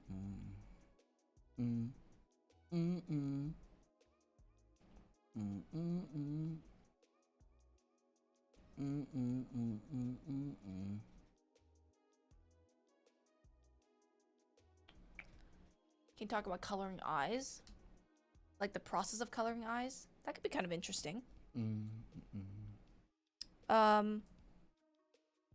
So like eyes, they have this kind of, eyes are weird because they have weird lenses. They have a convex, and a concave lens, which is weird. So concave is going inward, like this. Convex. Oh, can is you going give me out. a random drawing prompt? Yeah, draw Miki. Draw Miki. There's the prompt. Oh, we've been good, Tickle Monster. Yeah. And so what your eyes will have is part of your lens is convex, and then you'll also have a concave lens on top, and that's what creates like reflections and stuff. So when you shade a concave, what am I talking about? Concave. This is concave. In and out. In and out. Yes, we have it exactly. It's like a dome that's inversed, so you'll have a shadow that looks like this, like a bowl, right? And then when you have the outside. This is assuming your light's coming from above, by the way. Yes. Because it would be completely different if the light was coming from a different direction, but they're the same forms. And if you add a highlight on top of this convex form, which is like a bowl facing outward. It's like a bubble. It's like a bubble, like a dome. It's like flat Earth. Yeah, it is like flat. The eyeball, the pupil. The pupil is us. The bowl is the ice wall, and then the lens is the dome. Oh my gosh. Look at that. We finally figured it out. We finally figured out how to beat Ramon Hurtado's Illuminati triangle. Let's go. Oh, he would love that. He would love would love that. Oh, if we ever talk to him, I can't wait to share this. So like this is the basic science of how to shade eyes, and then when you color it, you just basically follow that. If you want to do like, anime eyes, I always start with shading it first because it's easier to see. There's going to be a dark side and a lit side. Dark side is caused from the eyelid casting a shadow onto the top part of the eye, and then the bottom is basically like the light hits. The light from the ground reflects onto it. And then occasionally you'll see that nice little detail in here. Yeah. And so like every stylized form of eye out there is just like taking or leaving or exaggerating or stylizing these same principles. Like there's an infinite number of ways you can stylize or morph this sort of thing. Yeah. And some people are like, oh, I'm going to, shine a square light at the eye. And so you'll get kind of like a little, I'm just trying to think of an example, like a little candy bar shaped highlight, like a little Snickers bar shaped highlight, right? You'll have like a light reflection. I'm thinking like this sort of thing, right? Ooh. Would Miki think 6'7" was funny or annoying? She'd think it's funny. She'd like probably you can joke get about that kind of Oh highlight, yeah. right? You could have super duper soft lighting, in which case you wouldn't have a crazy highlight like that. So it's like it's all contextual based on your environment, and then you can stylize it however you feel like. Yeah. Like this is like a more realistic eye. Like sometimes you'll actually see the highlights. Reflection of the room. Yeah, you could, for sure. Would Miki think 6'7" is funny or annoying? I don't know. You'll have to ask her. I think she would think of it as funny. Yeah, she'd probably think it's kind of funny. She'd be like, "What is that?" And then when she'd actually see the meme, she'd be like, "Oh my gosh, it's like on my mind all the time." That's my kind of vibe. And sometimes you'll see like if you get microscopic, you will see like these striations or whatever those are, little indents. So like this is like a very ultra simplified version. This is like a more realistic version. And then when you go into color, you basically do the same thing. Yeah. Like pick a color, any color. Blue eyes. How saturated do you want the blue eyes to be? Maybe I want them to be this dark. And if I want them to be this dark, I know that my darks will not be like this dark, or else that'd just be like, just kind of weird. I mean, yeah, maybe you could have a eye that's that dark for the shadows, but like it could be cool. It could be kind of cool. As long as the shapes work, I guess it really doesn't matter. So let's try it out. Like maybe this is like a crystal. We're from the U.S. Yep. Maybe we'll have like really, really sharp. Maybe there's like a bit of bounce light from the sky. And maybe the highlights are like very, very sharp. Do we discuss hardware? No, not really.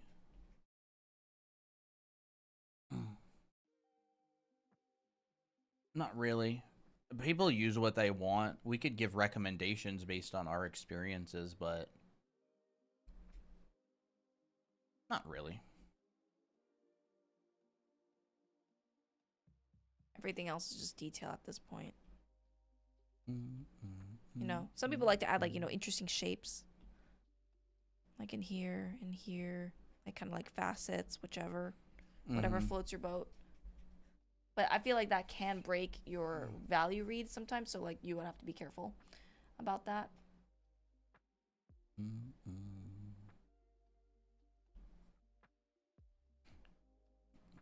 What, And go ahead. what art programs do you recommend for PC? Honestly, I'm not a great person to ask, but I heard that Krita is pretty good. I heard that Clip Studio Paint is great. There's a lot of programs out there. I honestly haven't used that much. Mostly just Photoshop. And I don't at all think Photoshop is necessarily the best. It's just what we have used, or what I've used mostly. I would honestly avoid Photoshop if I were you. Like, Adobe's a horrible company that a lot of people don't like, and there are a lot of good options out there. You know, experiment around, probably start with the free ones. And the reason that I started on Photoshop was just because my dad had a Photoshop subscription when I was in high school, and he let me use his account, and that's what I used to draw and paint.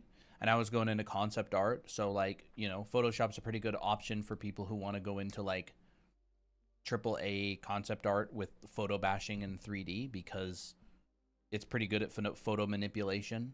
Procreate is good. It just depends on your own preferences as well. Krita's good too, yeah. I think I have used Krita for like a demo in our anime art school, and it's actually pretty good. By the way, there is a sale going on right now on our anime art school. So if you're looking to learn some of the fundamentals of art in a year-long program at your own pace, we have a 25% off code going right now on our website, drawanime.com. There's a full 12-week figure drawing class. There's a 14-week costume drawing class. There is a 14-week perspective and dimensional drawing class. There's a big painting class. Yep. Bunch of stuff on there. And also color theory. Yep. Which is on here, which is on there as well. Yep. A lot of the stuff that we talk about. So if you're wanting to learn those pesky fundamentals and you've been putting it off, it's a great place that you could start to learn that stuff. Absolutely. Big beefy classes. It is. I mean, like sometimes like I'll hesitate showing. Well, I know I should show more of these demos, but like there's just so much. Like this is only just some of the assignments that you do. Yeah, like a little bit of them. Only just a little bit, yeah. So like, you know, you work on illustrations and stuff, how to construct the heads and faces to get the desired effect that you want. How to anatomy classes. How to draw and paint people. It shows you a good framework. How to good framework for drawing people from, you know, like a figure drawing perspective. That's blurry. Oh, ooh. There we go. Wait, that's blurred too. Is it still blurry? Not too much. Yeah. Would it be okay to draw ship art of Euroseas? I want to draw Yuri. Yuri?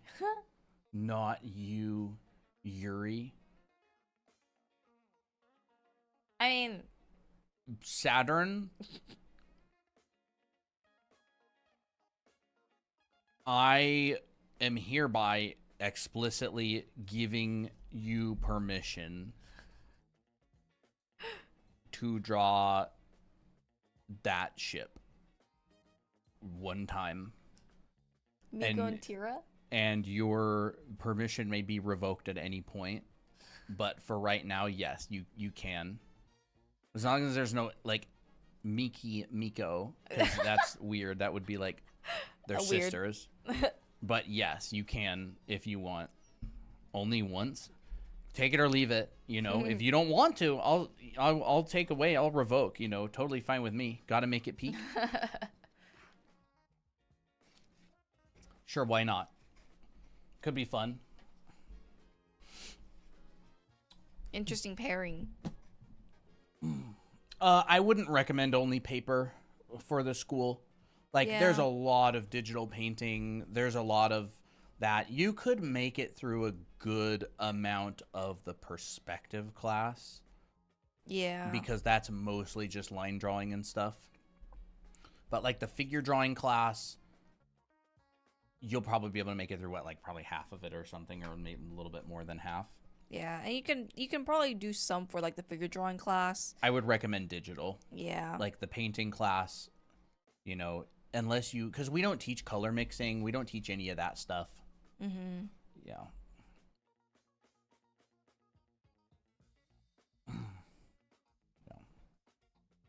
Yeah.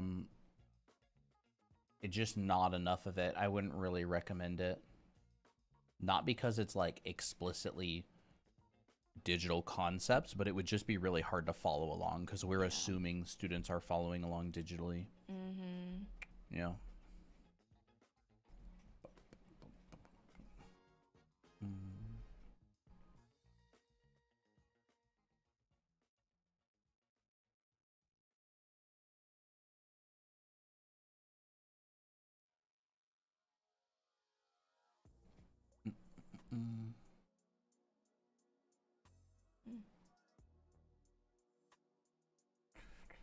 That would be interesting to see from Saturn, though. Yep. Miko and Miko Tira. and Tira. I thought it would be like Miki and Tira. Interesting. Yeah. That's funny. Hey, if it works, it works, I guess.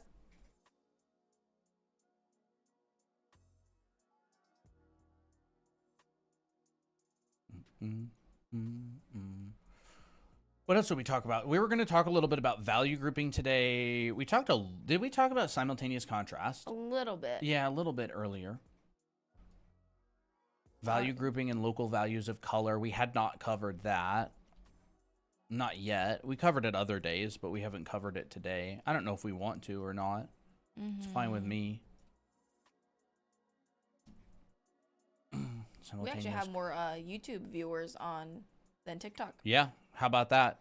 Take that, TikTok. Mm-hmm. How does it feel? How does it feel to be the app that has the less viewers this time? 81 on YouTube and only 43. Usually there's like 200-300 people on TikTok. Like consistently. I'm not sure what happened today. Would you be up to demoing how to break down a render style? Someone just says frowny face. Oh. Nah, we love you. We love you, TikTok. TikTok is the most fun to stream to, honestly. Like when we do like secret streams, we pretty much only go live on TikTok, and that's really fun stuff.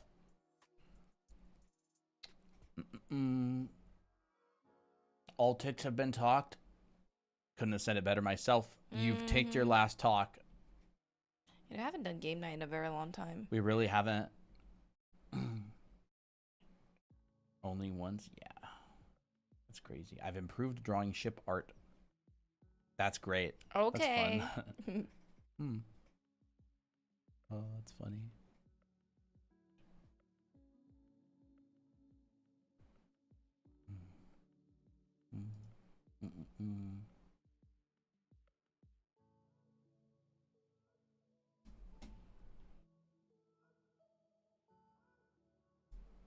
I learn how to render like 80s or 90s VHS anime. Oh, that's a sick aesthetic.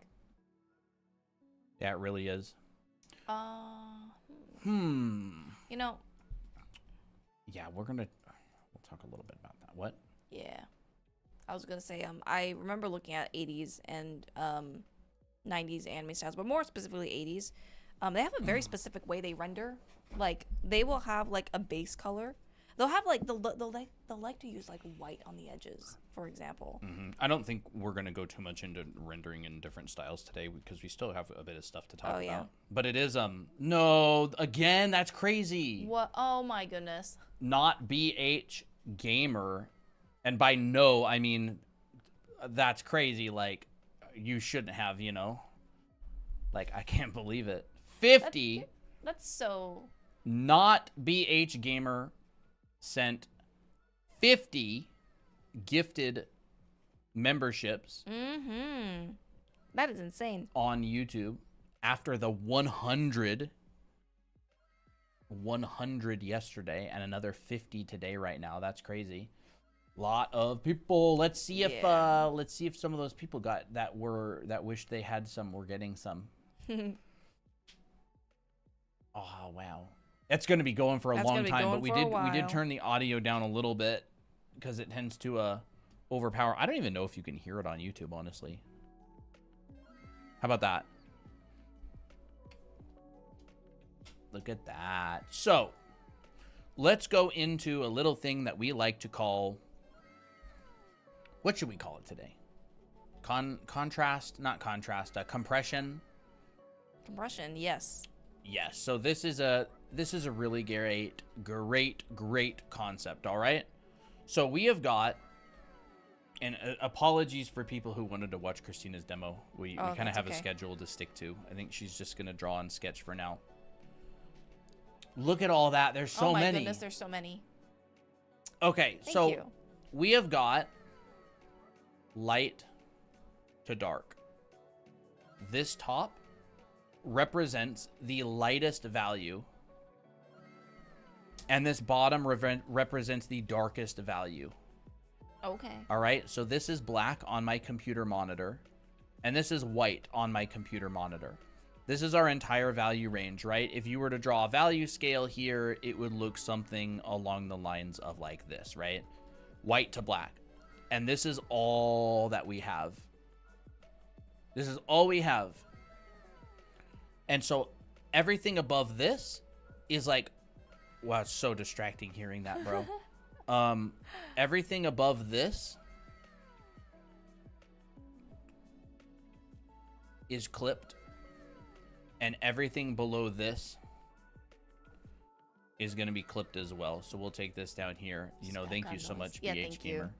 BH Gamer even says, I don't even have the course yet. Yeah, that's wild. What? At this point, I'd be like, do you have the class? That's crazy.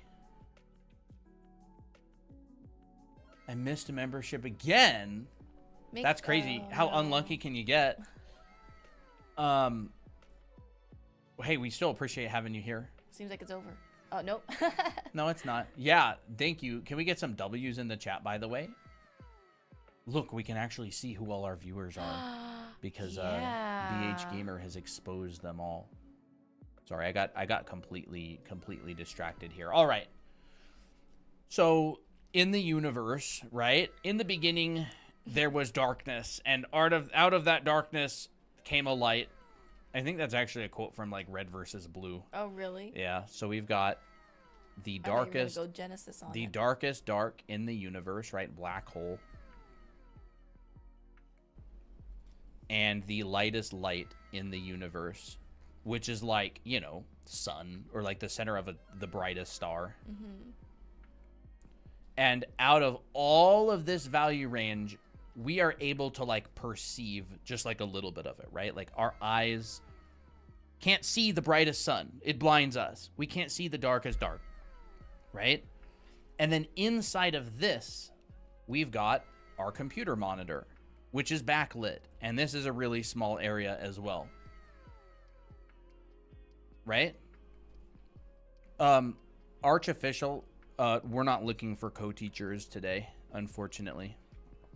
So this is the darkest dark, and this is the lightest light. And then this is your computer monitor, right? If you're painting in oil, if you're painting in charcoal, this is much smaller. This is your computer monitor, all right? Very little tiny. Smiley face, exactly. Cute. All right. And so this represents this right here. All right. This represents this. So if you're trying to go lighter than your computer monitor, it's going to get clipped. All right.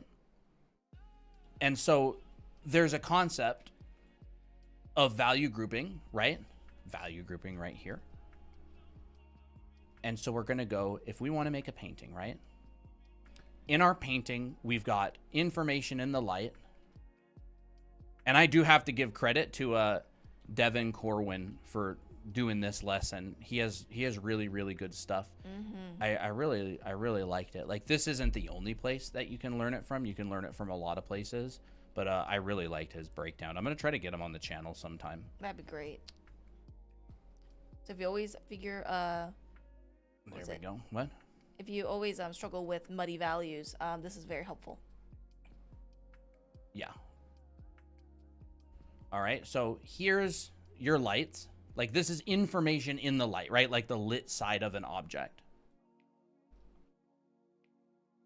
Light. Here's information in the mids. So let's just say your mids. And here's information in your darks.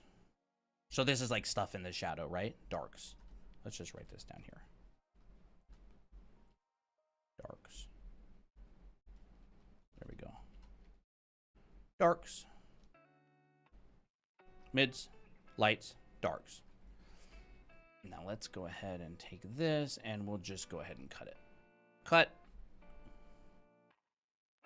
Ear tutorials. Do we have an ear tutorial in our TikTok? I thought we did. Yeah, it's a Raphtalia one. So imagine this, right? You have like the lit side of something, the sphere. Let's just draw like a little sphere demo, all right? This is the sphere demo. So we're gonna go make a new layer, and we're gonna go here, and we'll go there, and then we'll draw the shadow like this. The legendary sphere demo that Christina seems to like so much. I do. It's so simple and it's so cool. And then we've got a back. We've got the back, and let's just say we've got the back, and then on this sphere we've got, let's just say like a core shadow. So boom.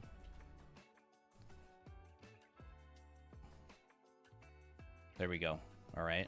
So we've got a lit side, we got a shadowed side, and we got a highlight. And then under here, you know, you can have like ambient occlusion or whatever. It's kind of hard to see the ambient sometimes. Yeah. All right. So this full value range. Actually, I'm going to go here and I'm just going to make this whole thing maybe like that. What do you think, that or? If that's simpler, then sure. Okay. And then I'll just come up here and make a new little rectangle. I actually quite like it. Yeah, with the tinted background. Yeah. We'll just do that for now, okay? So this represents your picture, right? This represents the thing that you're painting, and it has this juicy full value range, right? It's got everything from light to dark, and there's detail in your light, there's detail in your dark, right? There's your core shadow, and you know, there's the gradient, and there's the bounce light and all that kind of stuff, right? There's this, right? You got the nice, all those shapes. I'm not going to render a sphere right now, but like for the most part, like you get information throughout the entire thing. There's information in the light parts, right? Like this part, that represents this. There's information in the mids, right? That represents anything that's kind of like middle of this value scale, right? Just take this and kind of draw it out there. There we go. And then you've got information in the dark, and this just represents like stuff, rendering, transition, and values, right? Like down here, you got like your ambient occlusion and whatever, right? And so we have this really, really compressed value range. We can't use our entire light to dark scale on any one of these things if we want them all to fit, because what would happen is these would intersect each other, right? This will intersect. And now you're getting blotchiness that's happening in here, right? If this intersected and I used my lights, I would end up having something like this. And it would look like a checkerboard, right? It would look like, oh, like that. And everything would be destroyed. All of my values would be destroyed. It's not the dish anymore. It's not the thing anymore, exactly. So there's basically a problem that us as artists have to solve. And this problem is how do we show everything we want to show while staying within our constraint? While staying within our constraint. How do we do that? And this basically introduces the concept of value grouping or compression, right? You're compressing these things. So in real life, stuff actually kind of looks like, you know, this a lot of the time, or like this. Things are really light and things are really dark. And so if we want to show things, what? Why is it selecting multiple things? No idea. Am Maybe I? it was selecting multiple layers. There we go, right? We can do this. Then let's just like kind of duplicate this ball a couple of times, all right? Because we got to see it in action. Yeah, we're just going to take this ball and we're going to duplicate it down a couple of times. And so we've got this, we've got that, and we've got that. 1, 2, and 3. So let's make situation A, right? For the most part. Like, this isn't going to be completely accurate, but it's more the sake of, like, the explanation, right? So we've got this, and we're going to make this the first ball. Oh. So this is the value range that we are using. Our lights have detail, right? So up here in all of our lights and our value scale, we're having a lot of detail. We're going to get a lot of nice, juicy value in there. Our mids will have some detail, and our darks, Clipped. we have to clip them. Snip, snip. Snip, snip. You heard it. You heard her. Snip, snip. But we're going to get this really, really nice form rendering in the light side. So if you ever do photography, this is like exposure. It's very simple. It's very similar to the subject of exposure. You're underexposing the darks and you're correctly exposing the lights. And you get your value range, right? Photographers deal with this as well. You get your value range in the lights here. Most of your value range, right? All of this type of thing, that's here. This That's your range. is in your lights. All right? And then everything in the darks gets cut. You don't have to make it pure black. You can be a little bit elegant with it and make it like, you know, gray. And you can maybe reserve a tiny bit of your darks for, say, the ambient occlusion. But for the most part, you wouldn't get detailed rendering in the ambient occlusion or in the bounce light because it's just too dark. It gets cut. You don't have enough value left over at the end of the day in order to do this. So you end up getting something sort of like this. This is A. And then what you end up getting is we get a second one, right? This one is like this. And so you go boom. This one is B. So we'll go here. We get B. And this one right here is B. So what does this look like? Well, all of our lights are cut off. Like overexposed. All of our lights get cut. Whoa. Right? Or at least made really, really light. They get clipped. Snip, snip. But our darks, we have an extensive value range for our darks. We can get all this nice rendering down here in our darks. Like that. Nice variations. Nice variations, right? You can still get some of this sort of thing. You probably wouldn't even have a highlight anymore. This would all get cut off, right? This up here would probably get like cut off. But all of your value range, look at this, right? All of this nice value range is going to be reserved for your darks of the image. So, oh my gosh, we could come up here. Oh, add a little bit of that bounce light. You could add a little bit of that bounce light in. You could model this core shadow, right? All of this in here could just get like light enough because you've reserved that part of the value range for it. And oh, you got your nice juicy core shadow and you got your nice juicy ambient occlusion, and you've got your nice penumbra. You got your nice penumbra in here, which for some reason is not penumbra-ing. Let me look. I'm just going to merge this. Right? You got your nice thing, and you got, it gets softer, and ooh. And then over here, and you got a nice gradient on it. Peak shadows. Right? And maybe if you're feeling a little artistic, you can put a little highlight up there. But like, I'm talking, it's going to look like this. For the most part, right? You're gonna get major clipping of your lights, and everything is gonna get like really grouped. What situations would values change like this, and how do you recognize it in real life? It's a decision.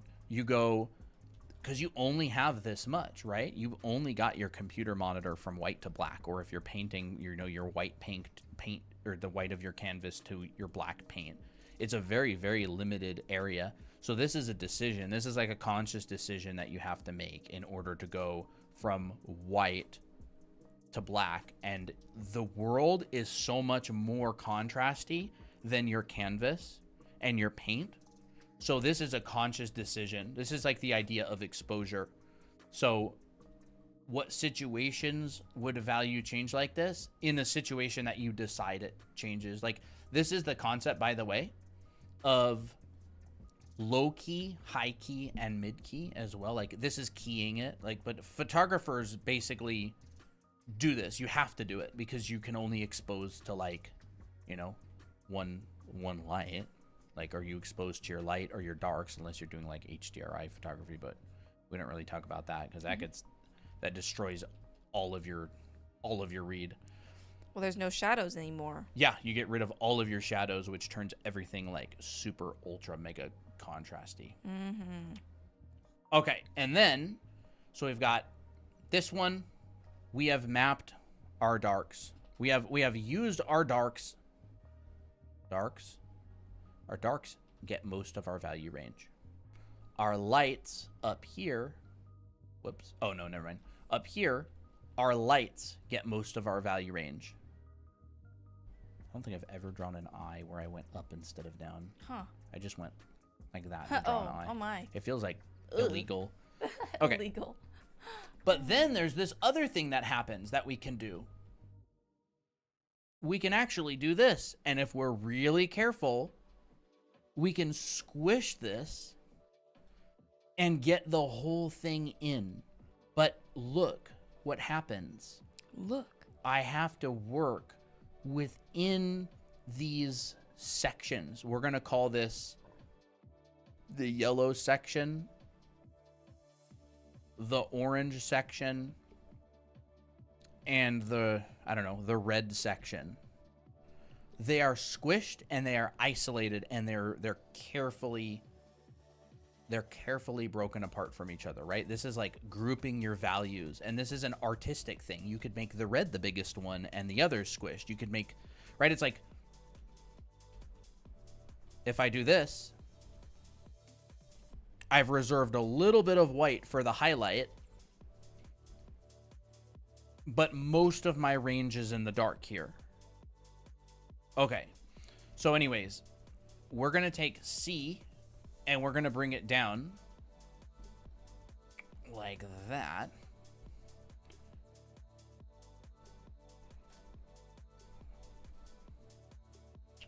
C. And this one right here is C. And we're going to essentially do this sort of thing. So what we have to do is be really, really careful.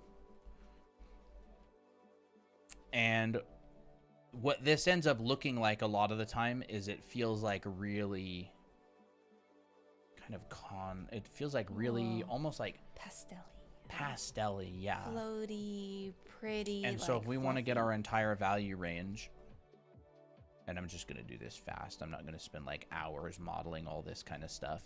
We will have our lights, our mids, and our darks, and they're all going to stay within the ranges that they get in order to show as much as possible, right? And so we go like, okay, we're going to have this, we're going to have that. We can show some of this modeling on the light side of the sphere. We can show this coming down as it gets darker.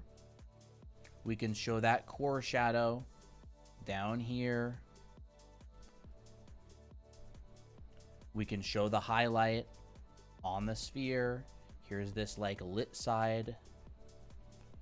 And everything gets very carefully grouped and compressed. Like this sort of thing. Like that sort of thing, you know. Ooh. See a lot more nuance. And again, this is not the sphere rendering demo of a lifetime.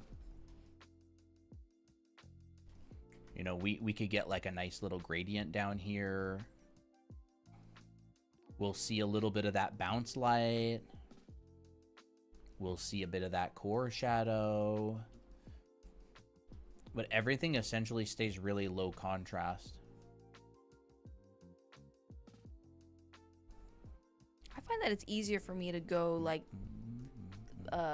situation B. Like I can where you overexpose the lights. Yeah. For some reason, I don't know. It's just easier for me to do that. Yeah, a lot of people will definitely have like preferences and things they lean towards. Mm-hmm.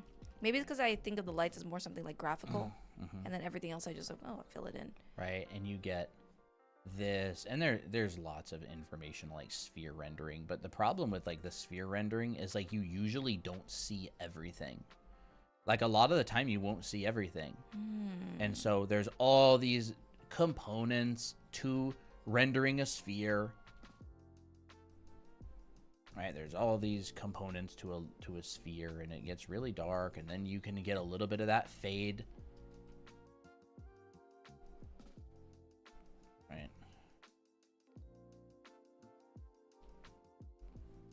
So the point basically being, you've got your lights and you've got your darks and you've got your mids, and they're carefully separated. So we've got like yellow area. We'll just go in here and actually kind of like select it out, right? Yellow area. You've got like orange area, which is like, you know, this kind of thing. You've got like mids, and then you've got like your red area, and that could be like everything in the dark, and they all have their little, you know, drawer compartment container. Yeah, their little containers, right? Like you got your yellow area, you got your red area, and you got your orange area. And I'm just gonna like draw kind of this sort of thing onto it, and this is super important. A lot of people think in this kind of way. You have to whether you're consciously thinking or not, you're doing it because you only have a certain amount of value range that you want to do. Marsha says, my niece says they should replace the Mona Lisa smile with your sphere art. That's funny. That's so cute. That's so cute. That is very funny. I'm glad your niece has such faith in this sphere. Oh, it's like the faith in the sphere. The sphere faith. Right, and so we've got this. Do you want to see the Yuri rip? Saturn says. Sure, you can post it. Right, mids. We got no kitties today. And let's just say green is the darks, right? And so we go, here's the blue.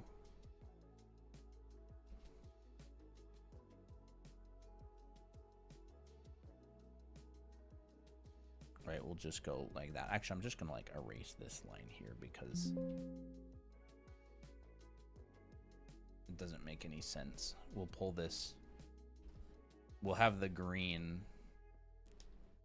as maybe like up here, and then we'll have this blue as just like all of this down here, right? So like we'll take this and just like bring it down. Again, this is not completely accurate. It's more the concept. Okay. And then the green is like grouped, right? You have to group it because you don't have any of your value range left. So all of this stuff up here, all of this is now grouped into green in that very limited value range. And so the background to the sphere is not large enough to make much of an edge there, right? So all of this is getting grouped into green.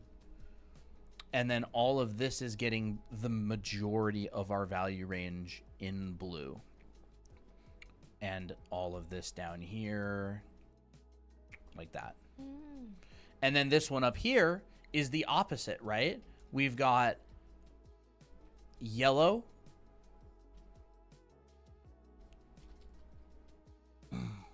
See, we've differentiated the edge between this and the background now because we had enough value. And so this is going to take up a very large amount of our value range. And this is all going to take up a large amount of our value range, right? And so is this. So we'll just, you know, fill all this in, fill all that in.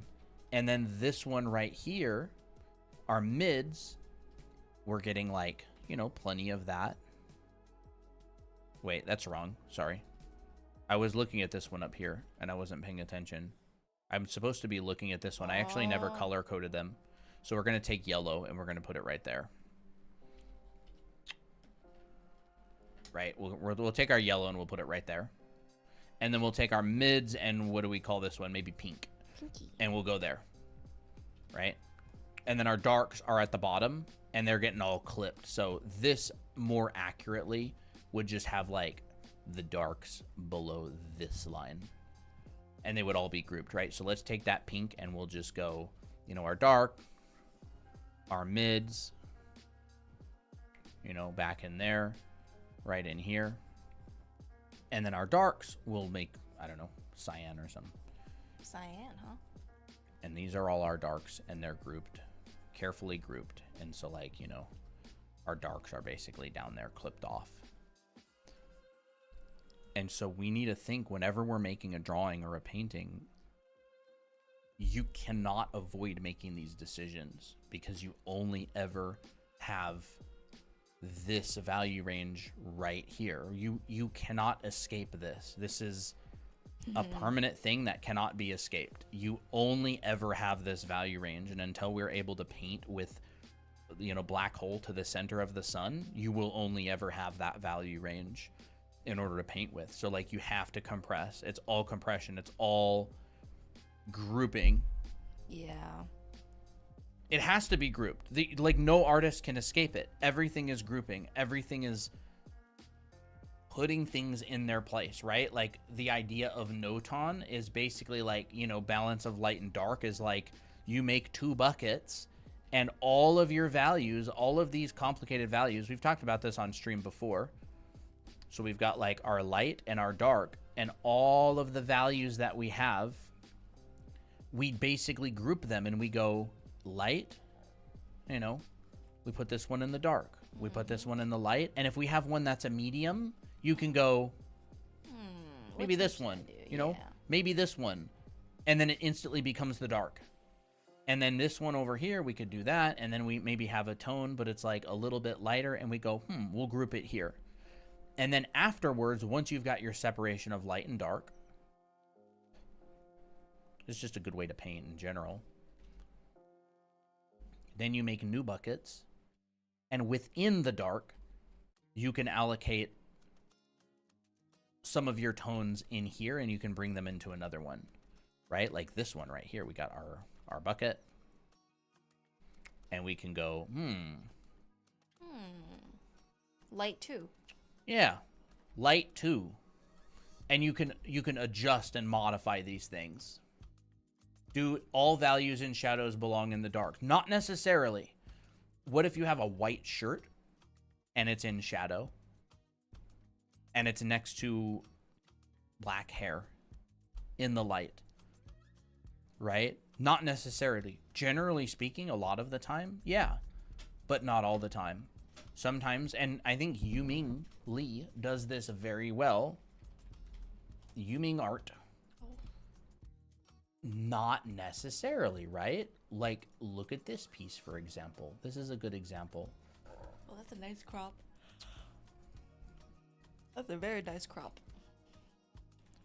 If you turn this into black and white, this is really effectively grouped, and not all of necessarily the lights or the shadows. Like, they've actually grouped all of the lights and shadows of the clothing into, like, the mids, like the medium values. And they only went light in some of the highlights of the hair. Everything else is like medium range. So it's like their value range here is like, you know, white to black is like, you know, and they've gone like, you know, most of their group is here. And then they've gone super dark with the background. And then they've only used a little bit of really light highlights in the air. So this would probably be like a mid key, medium key with low key, high key, medium key. That's really interesting, right? Why Dahlia? Well, that one's fun. As opposed to this one, right? This is a different piece of Yuming's. This one's grouped differently. Look, they've decided that the light of the shirt, that the light side of the shirt is going to be in their lights. The dark of the white shirt is going to be in their mids. And then everything else is pretty much grouped into dark, right? So not necessarily. It depends on the context, right? It depends on the context of the scene, of what you want to do. It's not really telling you have to do anything. This one, for example, right? Look at this one. That one's a really cool one. This one's really interesting. Look what they did here. Look how much dark there is in the image. And then they've gone, oh, the floor, that's light. Everything else is staying within this like extremely subtle value range. Very, very, very low contrast. Very, very, very subtle. And it's like, there isn't a way to apply this. People apply it in all different ways, and it really contributes to like your style and what you want to do. So just in those three examples, it's like used differently, right? But absolutely your local value of whatever you're painting. Like if this ball was just a very dark ball, like an 8 ball, it would be pretty much near impossible to get the black part of the 8 ball into this group without overexposing everything so much that the image is just purely white. You know what I mean? Like, so it's kind of, but like even the black of the 8 ball in the light is still going to probably be grouped into the dark. And then the shadow of the 8 ball. So a lot of the time, like what you would actually do is you would literally just group the entire ball, whether it's in light or shadow, right? So it'd be like, you'd probably do this. Ooh. Right? And then you'd have the 8 ball's the black one, right? Yep. I don't play much pool.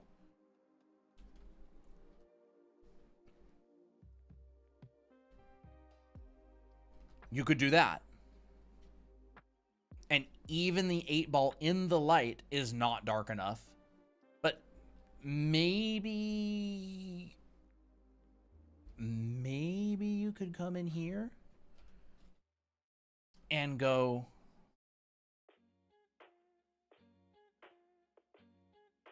if it's right on the core, maybe you could do that. That could work. Show the form that way. But essentially, and if this ball was, you know, if this was like light, like if this is the white one, like the cue ball or whatever it's called, you might end up getting something like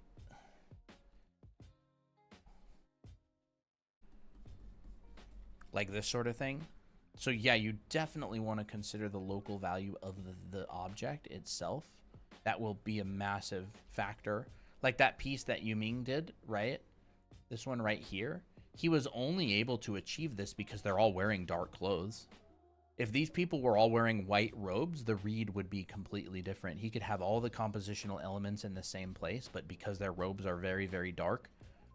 And that's like part of the creativity of it, right? It's like, wow, like it's a dark room full of people wearing dark clothes with like not very strong lighting, but a really, really light floor value. And so that's cool. And so it's like you just see kind of the tops of all these shoulders and heads and like the table. And it's like everything, including the light and the shadow, has been grouped into a very minimal part of the value range. And then the floor is the only thing that's been separated.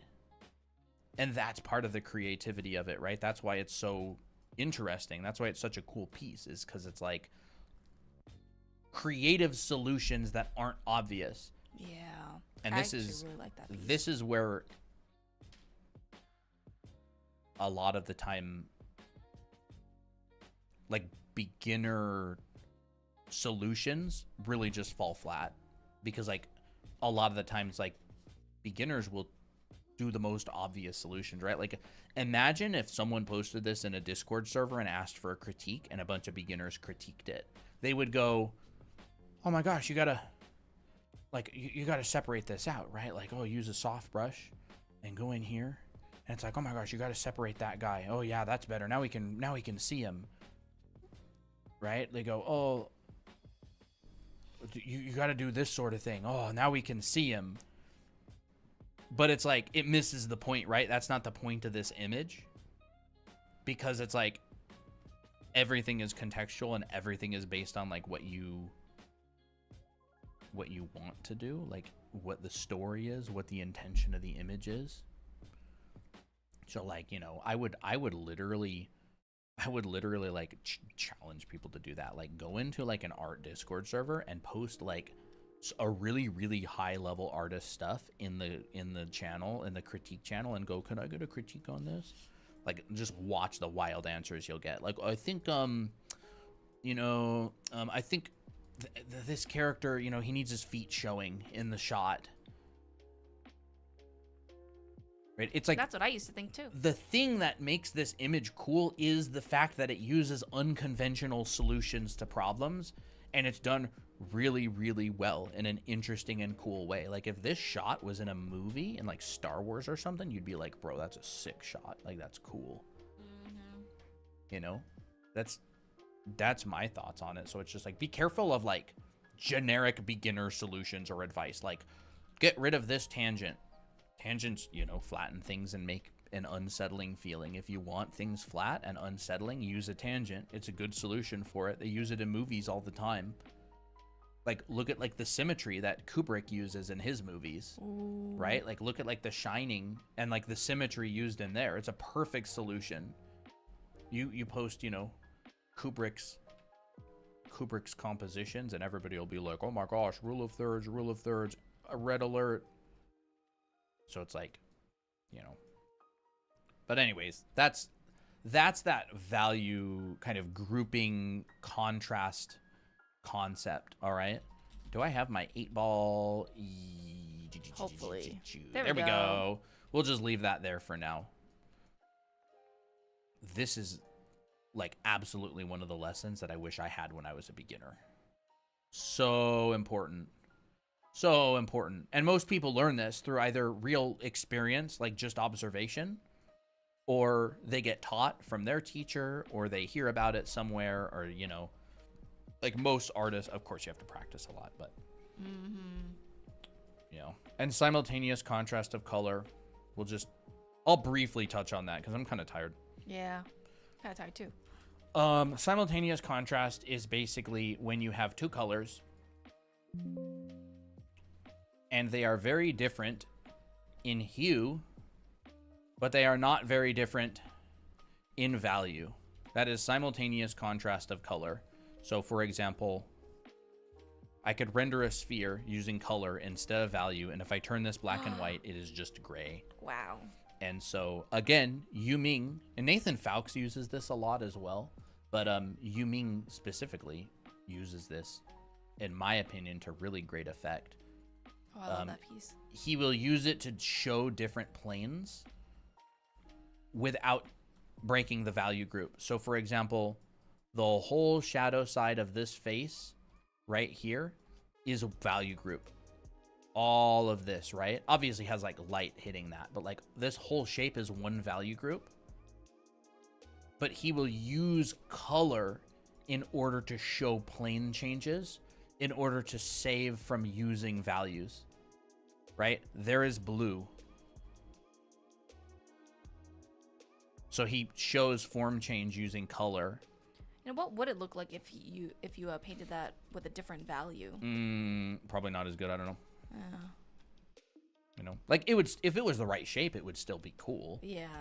But like if you painted it with a different value itself, like if you took this orange and you actually made it lighter, I feel like it kind of, it just doesn't have the effect that you want, right? Or say, for example, you know, because this surface would certainly get a lot of bounce light from this. I would argue this surface right here would be lighter than this surface, just because of like, look at this hitting that right there. I don't think it would look good. Like he uses it to great effect. Do you think Yu Ming's process is creating the values first, then selecting, then changing the hue? He works all different kind of ways. I have his class. I went through his entire class, and he talked all about his process and his decision making and everything. And the answer is he does it every way, because he knows how. Like he will start a lot of the time with black and white. He'll start with color. He starts anyway. Artists using simultaneous contrast happens a lot in shadow areas. Yes, absolutely. Because if it's happening in the light area, like you do tend to get more extreme value changes in like light, because it's being hit by such an intense thing. Like bounce light is much less intense than direct light, right? Reflected light, like from here, is definitely going to be much less intense than direct light. But I do notice that as well, but not always. Interesting.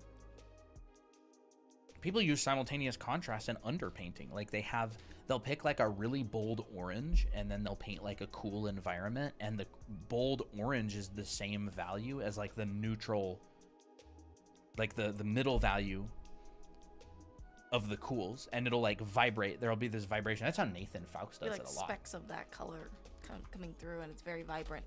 Yeah, let me try to find some of like Nathan Fawkes' work or something. Like he uses it to great effect. This is Nathan Fawkes, amazing painter.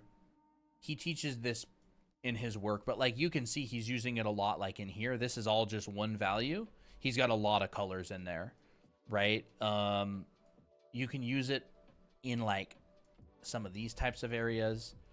This is all one value right here, but you can see that has this really vibrant yellow. Like here it is in the light again. Here's the orange and the green. If you turn it black and white, they're very similar in value, but the orange is very different to the green. So he'll use it in the lights and the darks and wherever. Really nice stuff. He's, you know, a very phenomenal painter. What brush do you recommend for rendering? Any brush that you're comfortable with. Yeah. That one's really cool. Yeah, this is such a cool piece. I really like his traditional art too. He is amazing, yeah. His watercolor gouache stuff is phenomenal. So He's satisfying. really good at charcoal portraits as well. Yeah. I'm just trying to find one with like super mega violently contrasty. Maybe like some of this one or something. Like you can even see right here, if you turn this black and white, like there's not a lot of value change between this. It's like a little step, but you can see the color is incredibly different. And this is traditional, by the way. You come in here, he's using extreme color change, but look at his sky. His entire sky has been value grouped into a very minimal range. I mean, if you compare it to like this to this, and then you compare this to this, it's much lower contrast in the sky. But he's using oranges and blues and all kinds of stuff. I think this is probably watercolor gouache. 2018.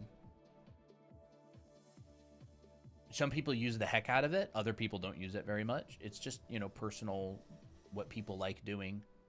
Oh, I love that one. Here's a great one. That was iconic. Blue shirts, they vibrate a lot. Man, that one is just so amazing. Like he just created that luminescent feel so well. Yeah. Don't know how he did that. The artist name is Nathan Fawkes. Yeah. Or Fawkes, whichever.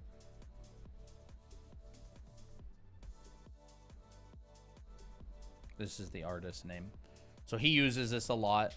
I think the first time I actually heard the specific term simultaneous contrast of color is from this guy. When I was going through Yuming's class, he also specifically mentioned creating changes with color, but I don't think he used the term simultaneous contrast, although that's what it is. But, you know, it doesn't matter if you know the term. If you know what it does and how to apply it, it doesn't matter if you can name it. People just do it intuitively. I like knowing the name because I teach it. Mm-hmm. Just like the anatomy. You don't have to know the muscle names. I like knowing the names because I teach anatomy. I feel a kitty. And it's probably Poppy because she's kind of just standing there. Poppy will like walk up to you, press against you, and then just like stop. And she's just kind of pressed against you. The other cats will sort of like slide by you. Yep. No kitties today. Except for Poppy. Poppy's the only one that came here today. Like, y'all have to understand as well, Christina and I take crap loads of classes. We have spent so many thousands of dollars on classes. Like, a lot. Mm-hmm. Like, a lot. Like, you know, if we had a financial advisor, they would be pulling their hair out because they'd be like, you guys need to stop spending money on classes, because I really like learning new things. Wow. Oh my gosh. Wow.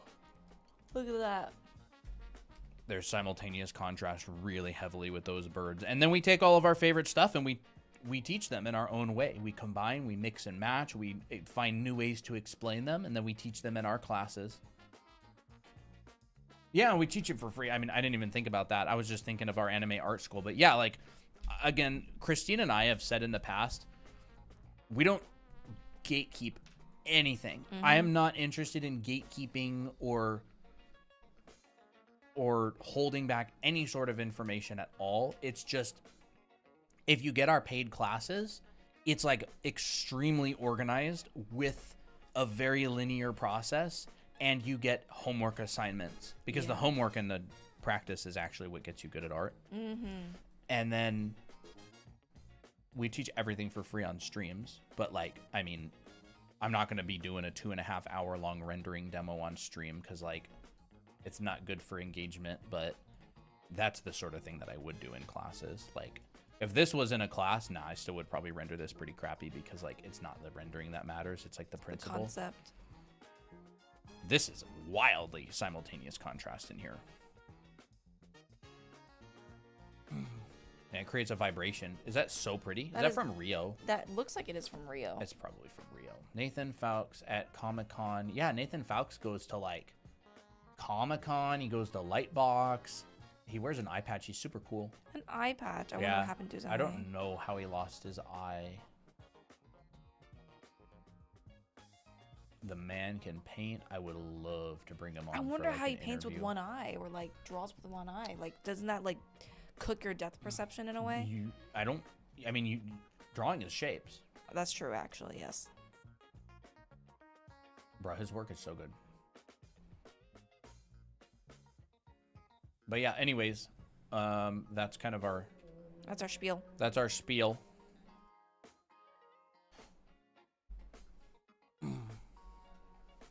TY for your service. I think it's interesting, and people appreciate it. Mm-hmm. People know when you're fake. People know when you're gatekeeping, or when you're just trying to act Stingy. like a know-it-all. Like, people can tell. Like, if we came on here and we were just like, chat, you guys are dumb, and you know what I mean? Like, I'm just not interested in. I'm not at all in any way, shape, or form like the greatest artist. Like, I'm, in terms of like the professional world, I'm like not that good at all. And I've said it before, like, there are so many artists that are so much better, like insanely better. Eventually I want to be really good, like, I'm good enough to work professionally, but like, I don't have gorgeous art. I couldn't be a Riot Splash artist. I couldn't get hired at most illustration jobs professionally. Like, I was a concept artist. Concept artists don't even really make that pretty of art. They're designers.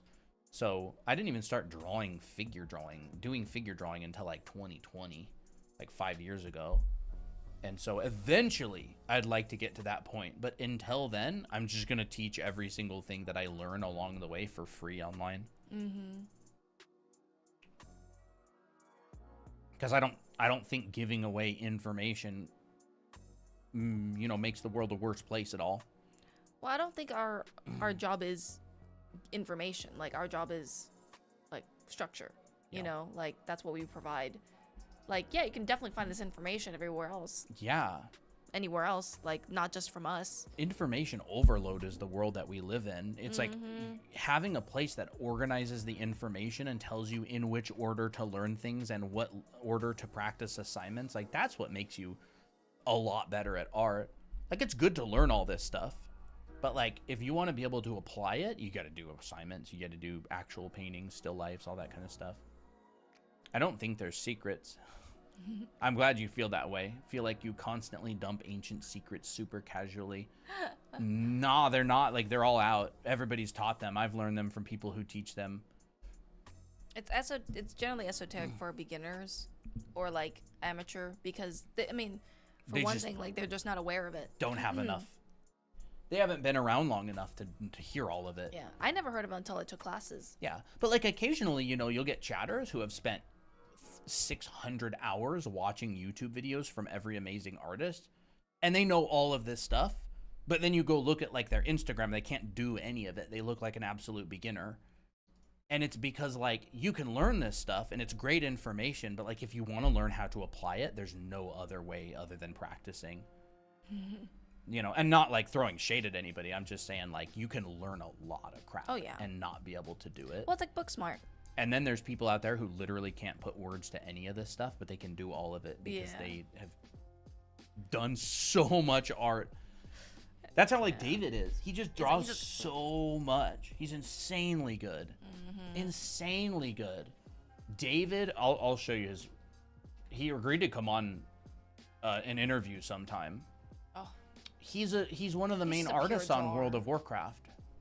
He can't put words to any of this stuff, but like this is what his artwork looks like. That's sick. He's like super good.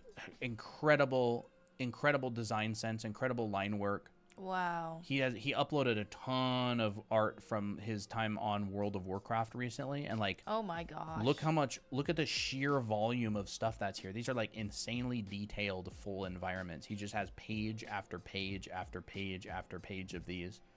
Like, you want to know why David's so good is because he draws so non-stop.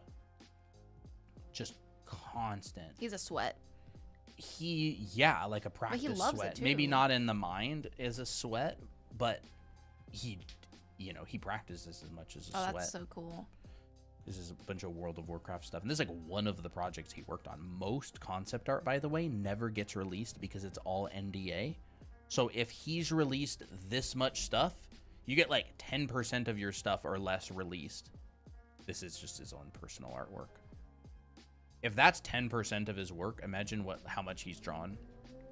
This is actually a commission that he did for Austin.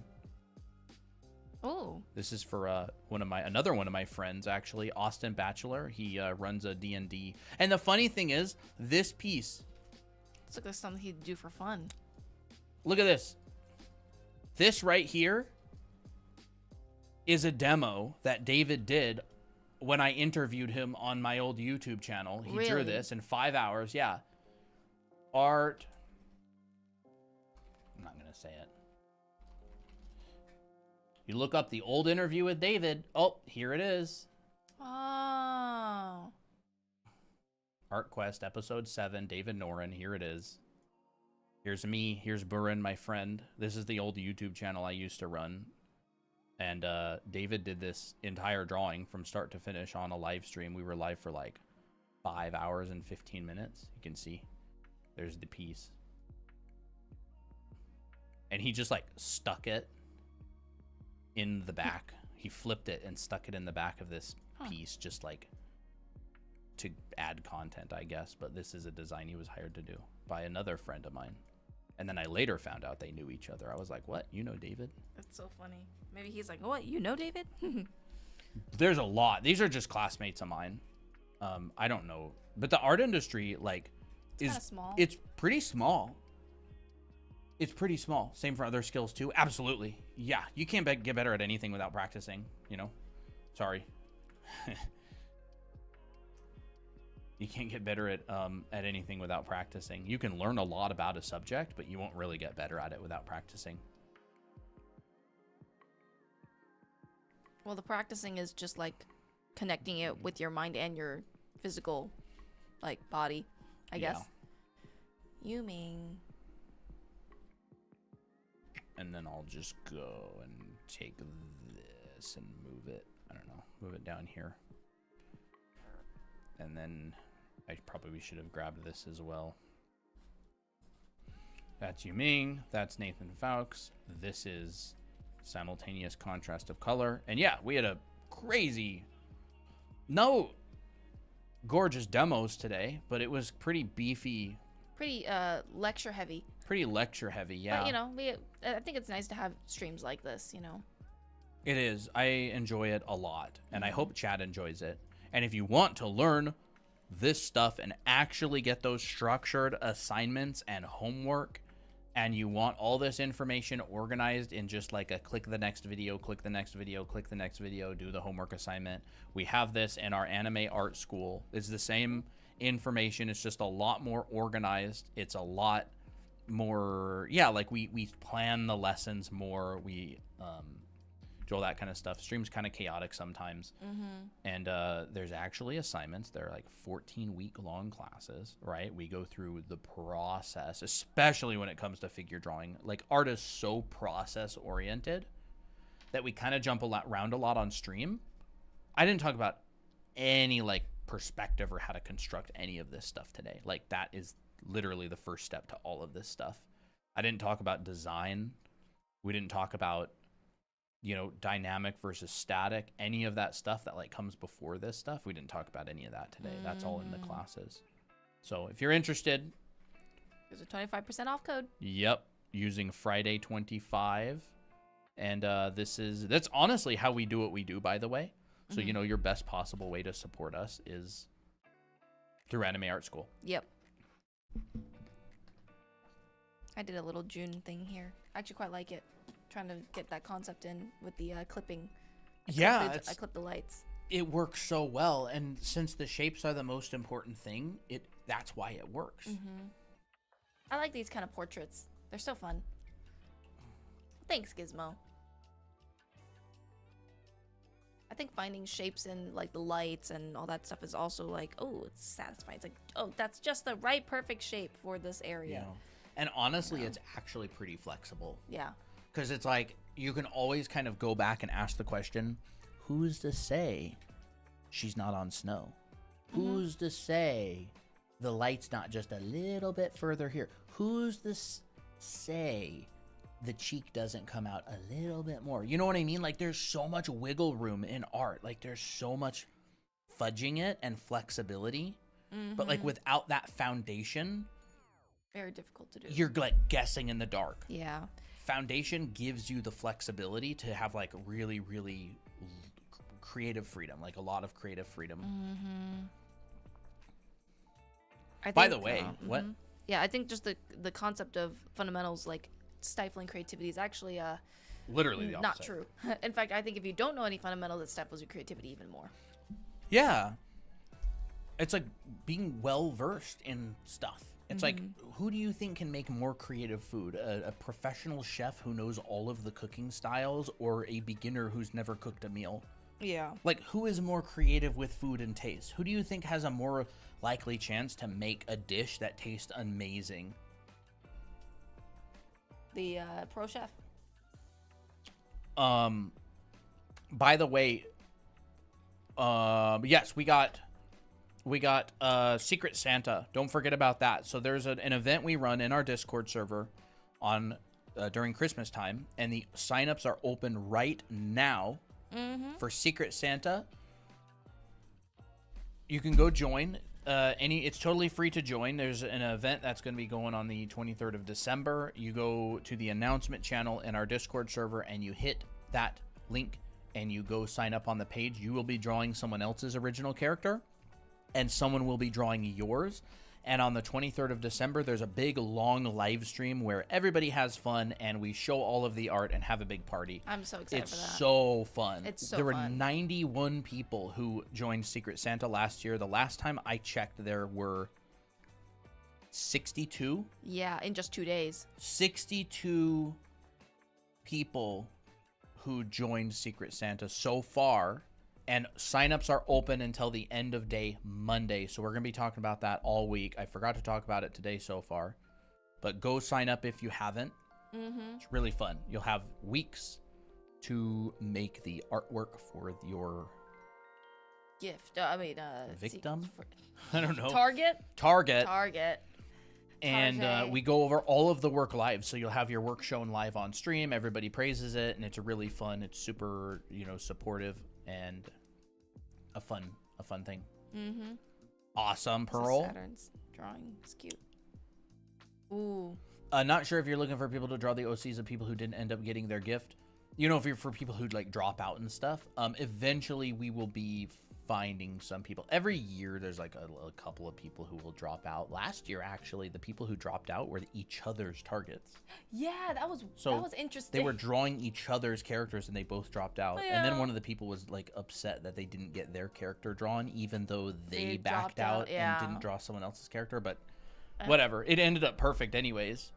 If you are, I'm willing to volunteer. We'll have to keep that in mind. I'll have to keep that in mind because we will be contacting people. They're like Operation Save Christmas, Emergency Santas type thing. Emergency elves. Yes, but you are going to need to have free time to be able to draw people's characters in the days before the event.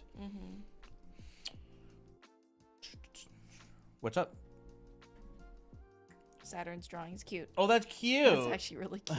Oh my gosh, I mean, I can Saturn. see it. It's because it's like the shy girl with the rich girl, like with the popular girl. Like that's a duo, It's fun. Yeah, I don't know honestly very many people, but like the industry's really small. It's not nearly as big as people think it is. I know people who know everybody, but I don't know everybody myself. That's why next year we're actually going to be bringing a lot of people on to the YouTube channel to do interviews and stuff. We've got Rodgon coming up. We're going to interview Gene again, and I'm going to be contacting some people who told me in the past that they would be happy to do an interview. We got Lane Brown, who's an amazing figure painter. Oh my gosh. Amazing. He teaches a bunch of classes. He said that he would come on for an interview. I asked him like last year or something, like early last year. Derek Zabroki, who actually used to run a really big YouTube channel in like 2013, 14. They interviewed everyone. They interviewed Fang, Zoo, Scott Robertson, Craig Mullins, everybody. They ran their program for years. He said, I asked him at the very first Lightbox if he would come on for an interview, and he said yes. So I'll have to DM him and see if he'll still come on. He probably will. He runs a school in Poland. And then we're going to have to go to Lightbox next year and ask people if they would come on for like interviews and talks and stuff. That'd be so cool. We want to start the networking arc of Anime Academy. So like networking, talking to artists, having people come on, making connections. That would be fun. How do you find the right place for your layers for shading and coloring stuff? I'm always stuck on my line art and decide to just finish it like that. I just put my color and shading layers underneath the line work layer. Yeah. That's it. And then she'll make one layer on top of the line art for like highlights and stuff. Extra stuff. Yeah. Basically 3 layers. From on the bottom, it's color. In the middle, it's line work, and on top it's like highlights and effects. It's very basic. Yeah. I would love to bring Ramon Hurtado on. We actually have a whole list, and I don't know if these people will say yes. We're gonna get a couple people like Rodgon on and some people first, and then they'll go, it's very strategic. We're gonna go, hey, we just got done interviewing Rodgon. Do you want to come on? It was really fun. It was really fun. What was this? Content ideas. Yeah. Bunch of people. A lot of people we want to interview. I would love to bring on Goro Fujita. Oh my gosh. Yes. Maybe I'll try to bring on Dan or something. Irie. I went to class with Irie. I went to class with Irie too. She was my TA. Really? Mm-hmm. In Speaking of TAs, Robert's class. Q Feng. Oh. He was my TA. In Bob Cotto's class? No, in another Robert. Okay. The plein air class. Yeah. Will Weston. I haven't seen Will Weston really do any interviews. Maybe he'll come on. Yeah. Love seeing the evolution of this channel. Me too, because it has been a journey. You know, let me tell you, it has been a journey. How long have you been a viewer or a subscriber? Sorry, I'm late. How do you color hairs and eyes and draw it? I would rewatch the stream because there's a lot of good content in this stream. We've been going for 2 hours and 50 minutes. Drawing subscribers. Pearl, we do a thing called OC drawing. We haven't done it in a while. I don't think since you joined. But basically, this is all subscribers' original characters, and they get drawn live on stream. We used to do it every single Friday. And literally hundreds of characters have been drawn. These are all like original characters. Practice. And then we actually had we did watercolor OC drawing, and like dozens and dozens and dozens of people's characters got colored with watercolor. That's actually part of the reason that we got this new camera. Yeah. Is because we'll be able to zoom in and out really easily. Let me see if I can find some of those. You've been watching since the beginning? Wow, really? What is the beginning? Yeah. Like, since we started. I'm new to Discord. How do you verify? You go to the verification channel and click the check mark. These are all OCs. We've been doing this for a long time. We've been streaming every single week at least 3 times for the last year and a half. The cursed one's so funny. Yeah, this was cursed. Poor Miki. That's my character, Miki. These are all like this was cursed OC drawing, so we just tried to draw them as like cursed as possible. It was really fun. Yeah. Of course, it's all consensual. People submit their characters. Mm-hmm. You're like, me, do mine. Let's do OC drawing again. We kind of have like a fresh batch of new members to the channel. We do now. We do, don't we? Yeah, we'll do OC drawing again. How about that? We might be doing a long stream this Saturday because we're going to be celebrating 200,000 TikTok followers and 25,000 YouTube subscribers. The beginning. So we'll have to bring back OC drawing. Yeah. I'm excited. It's been a while, and we used to also do game night where we would play Roblox in the Discord server every Friday after stream, and we would play for like hours, and we'd go do like Antarctic expedition and all kinds of like Tower of Hell and all that kind of stuff. It was good times. Yeah. That was like last year, core 2024. But I'm glad y'all enjoy it. Mm-hmm. We've been having some banger streams on YouTube. Yeah. 90 people. On YouTube. Not bad, honestly. Not bad. Our YouTube was always the platform that was like really low. Mm-hmm. And then TikTok would do really well. But now it's like, I mean, last night we had like 35,000 people come by on TikTok, but YouTube is doing so much better. Mm-hmm. It's got to be the mics. It has to be. Well, maybe that'll be it. Mm-hmm. I think we'll probably wrap it up here. I was kind of tired today. Discord verify. Did that get answered? I did answer it, but I don't know if they heard me. Okay. If you can't verify on Discord, like if you don't have a phone number, just let me know on a stream and I'll verify you manually. Otherwise, go to the channel with the little green circle that says verify and react to that little check mark. Okay. I'm also a bit late. Love this channel. You guys really cool. This people. Oh, Penny thank question. you. But do you guys have any tips for drawing Moe 2000 style? Actually, Christina just drew like that kind of style recently. did. I don't know where it is. There it is. Hey, I love this drawing.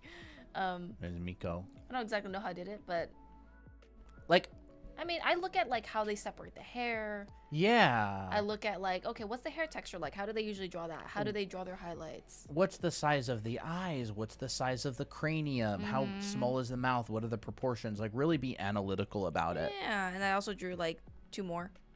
Yeah, like approach things very analytically and like try to understand the logic behind things. Like, what is the logic that they're using?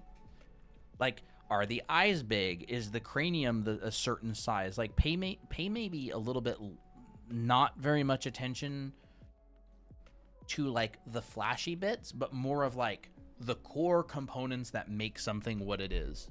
Like, if I removed this element, would it no longer be that style? Yeah. And then you go, what elements would make it not that style anymore if I took them away? And I got to make sure I have those elements. Like, the eyes really go over like an arc. Yeah. And they're very big. And they kind of like irises too. They're curve. like, yeah. And Irises the are kind of cranium's huge Very in compared to like the lower. And the way they the split jaw. the hair at the bottom is like very like, it's not, it's more detailed. You know, the highlights are very simple. And I was referencing a particular artist. I don't exactly remember their name, but you know, very different from how I usually draw, which is like usually like this, you know? Yeah, Christina draws like that. I do. You ate on my talkie. Crap, I gotta get back to my 25. I almost said 25,000 heads. My 1,000 heads. I guess 25,000 would be better. It would be. I really like this one too. I like these two a lot because it's like kind of captures that like 90s, no, not 90s, 2000s, early 2000s vibes. Definitely have a lot of eras of anime throughout the century, I guess. 25k heads. That'd be wild. But yeah, fun little stream tonight. Yeah. I'm glad y'all enjoyed it. I enjoyed it. Not BH Gamer, obviously, thank you again for the 50 more gifted memberships. So we're gonna be wrapping up. Anime, I feel like anime evolves every 5 years or so. It's evolving just backwards. I honestly agree. That's how I feel sometimes, bro. Yeah. And I think this new camera is working out pretty cool. Mm-hmm. Zoom. How far in does it go? Holy moly. Pretty close. I mean, pretty zoomed in. Whoa. Goes out really far. You could do ASMR with this. Mukbang streams are gonna be better. We're gonna be able to do like traditional. I would love to do. We're actually planning on using this setup right here to be recording some like YouTube videos and stuff. And so we got some paper somewhere, and yeah, we're gonna be using this setup to do YouTube videos and editing because this is the stream. This is the work PC.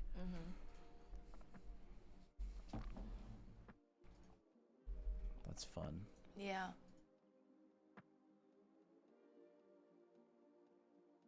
All right. Well, have a good night, everyone. Yeah. Have a good night, everybody. Appreciate you showing up. And we'll maybe see you tomorrow. If we do, it would be late, but it's Thanksgiving here in the States. And we're going to be having dinner with my family, but they eat really early. Yeah, so they do. we might actually... We'll see how tired we are. Yeah, we'll see how tired we are. Maybe it'll be a pretty banging stream. Who knows? Yeah. Good night, everybody. Good night. And yeah, how do we even end the stream? Oh, here it is. Oh, The they TikTok changed it a bit. changed their streaming app like a lot. Do you think that's why it's different? Like, the stream was different?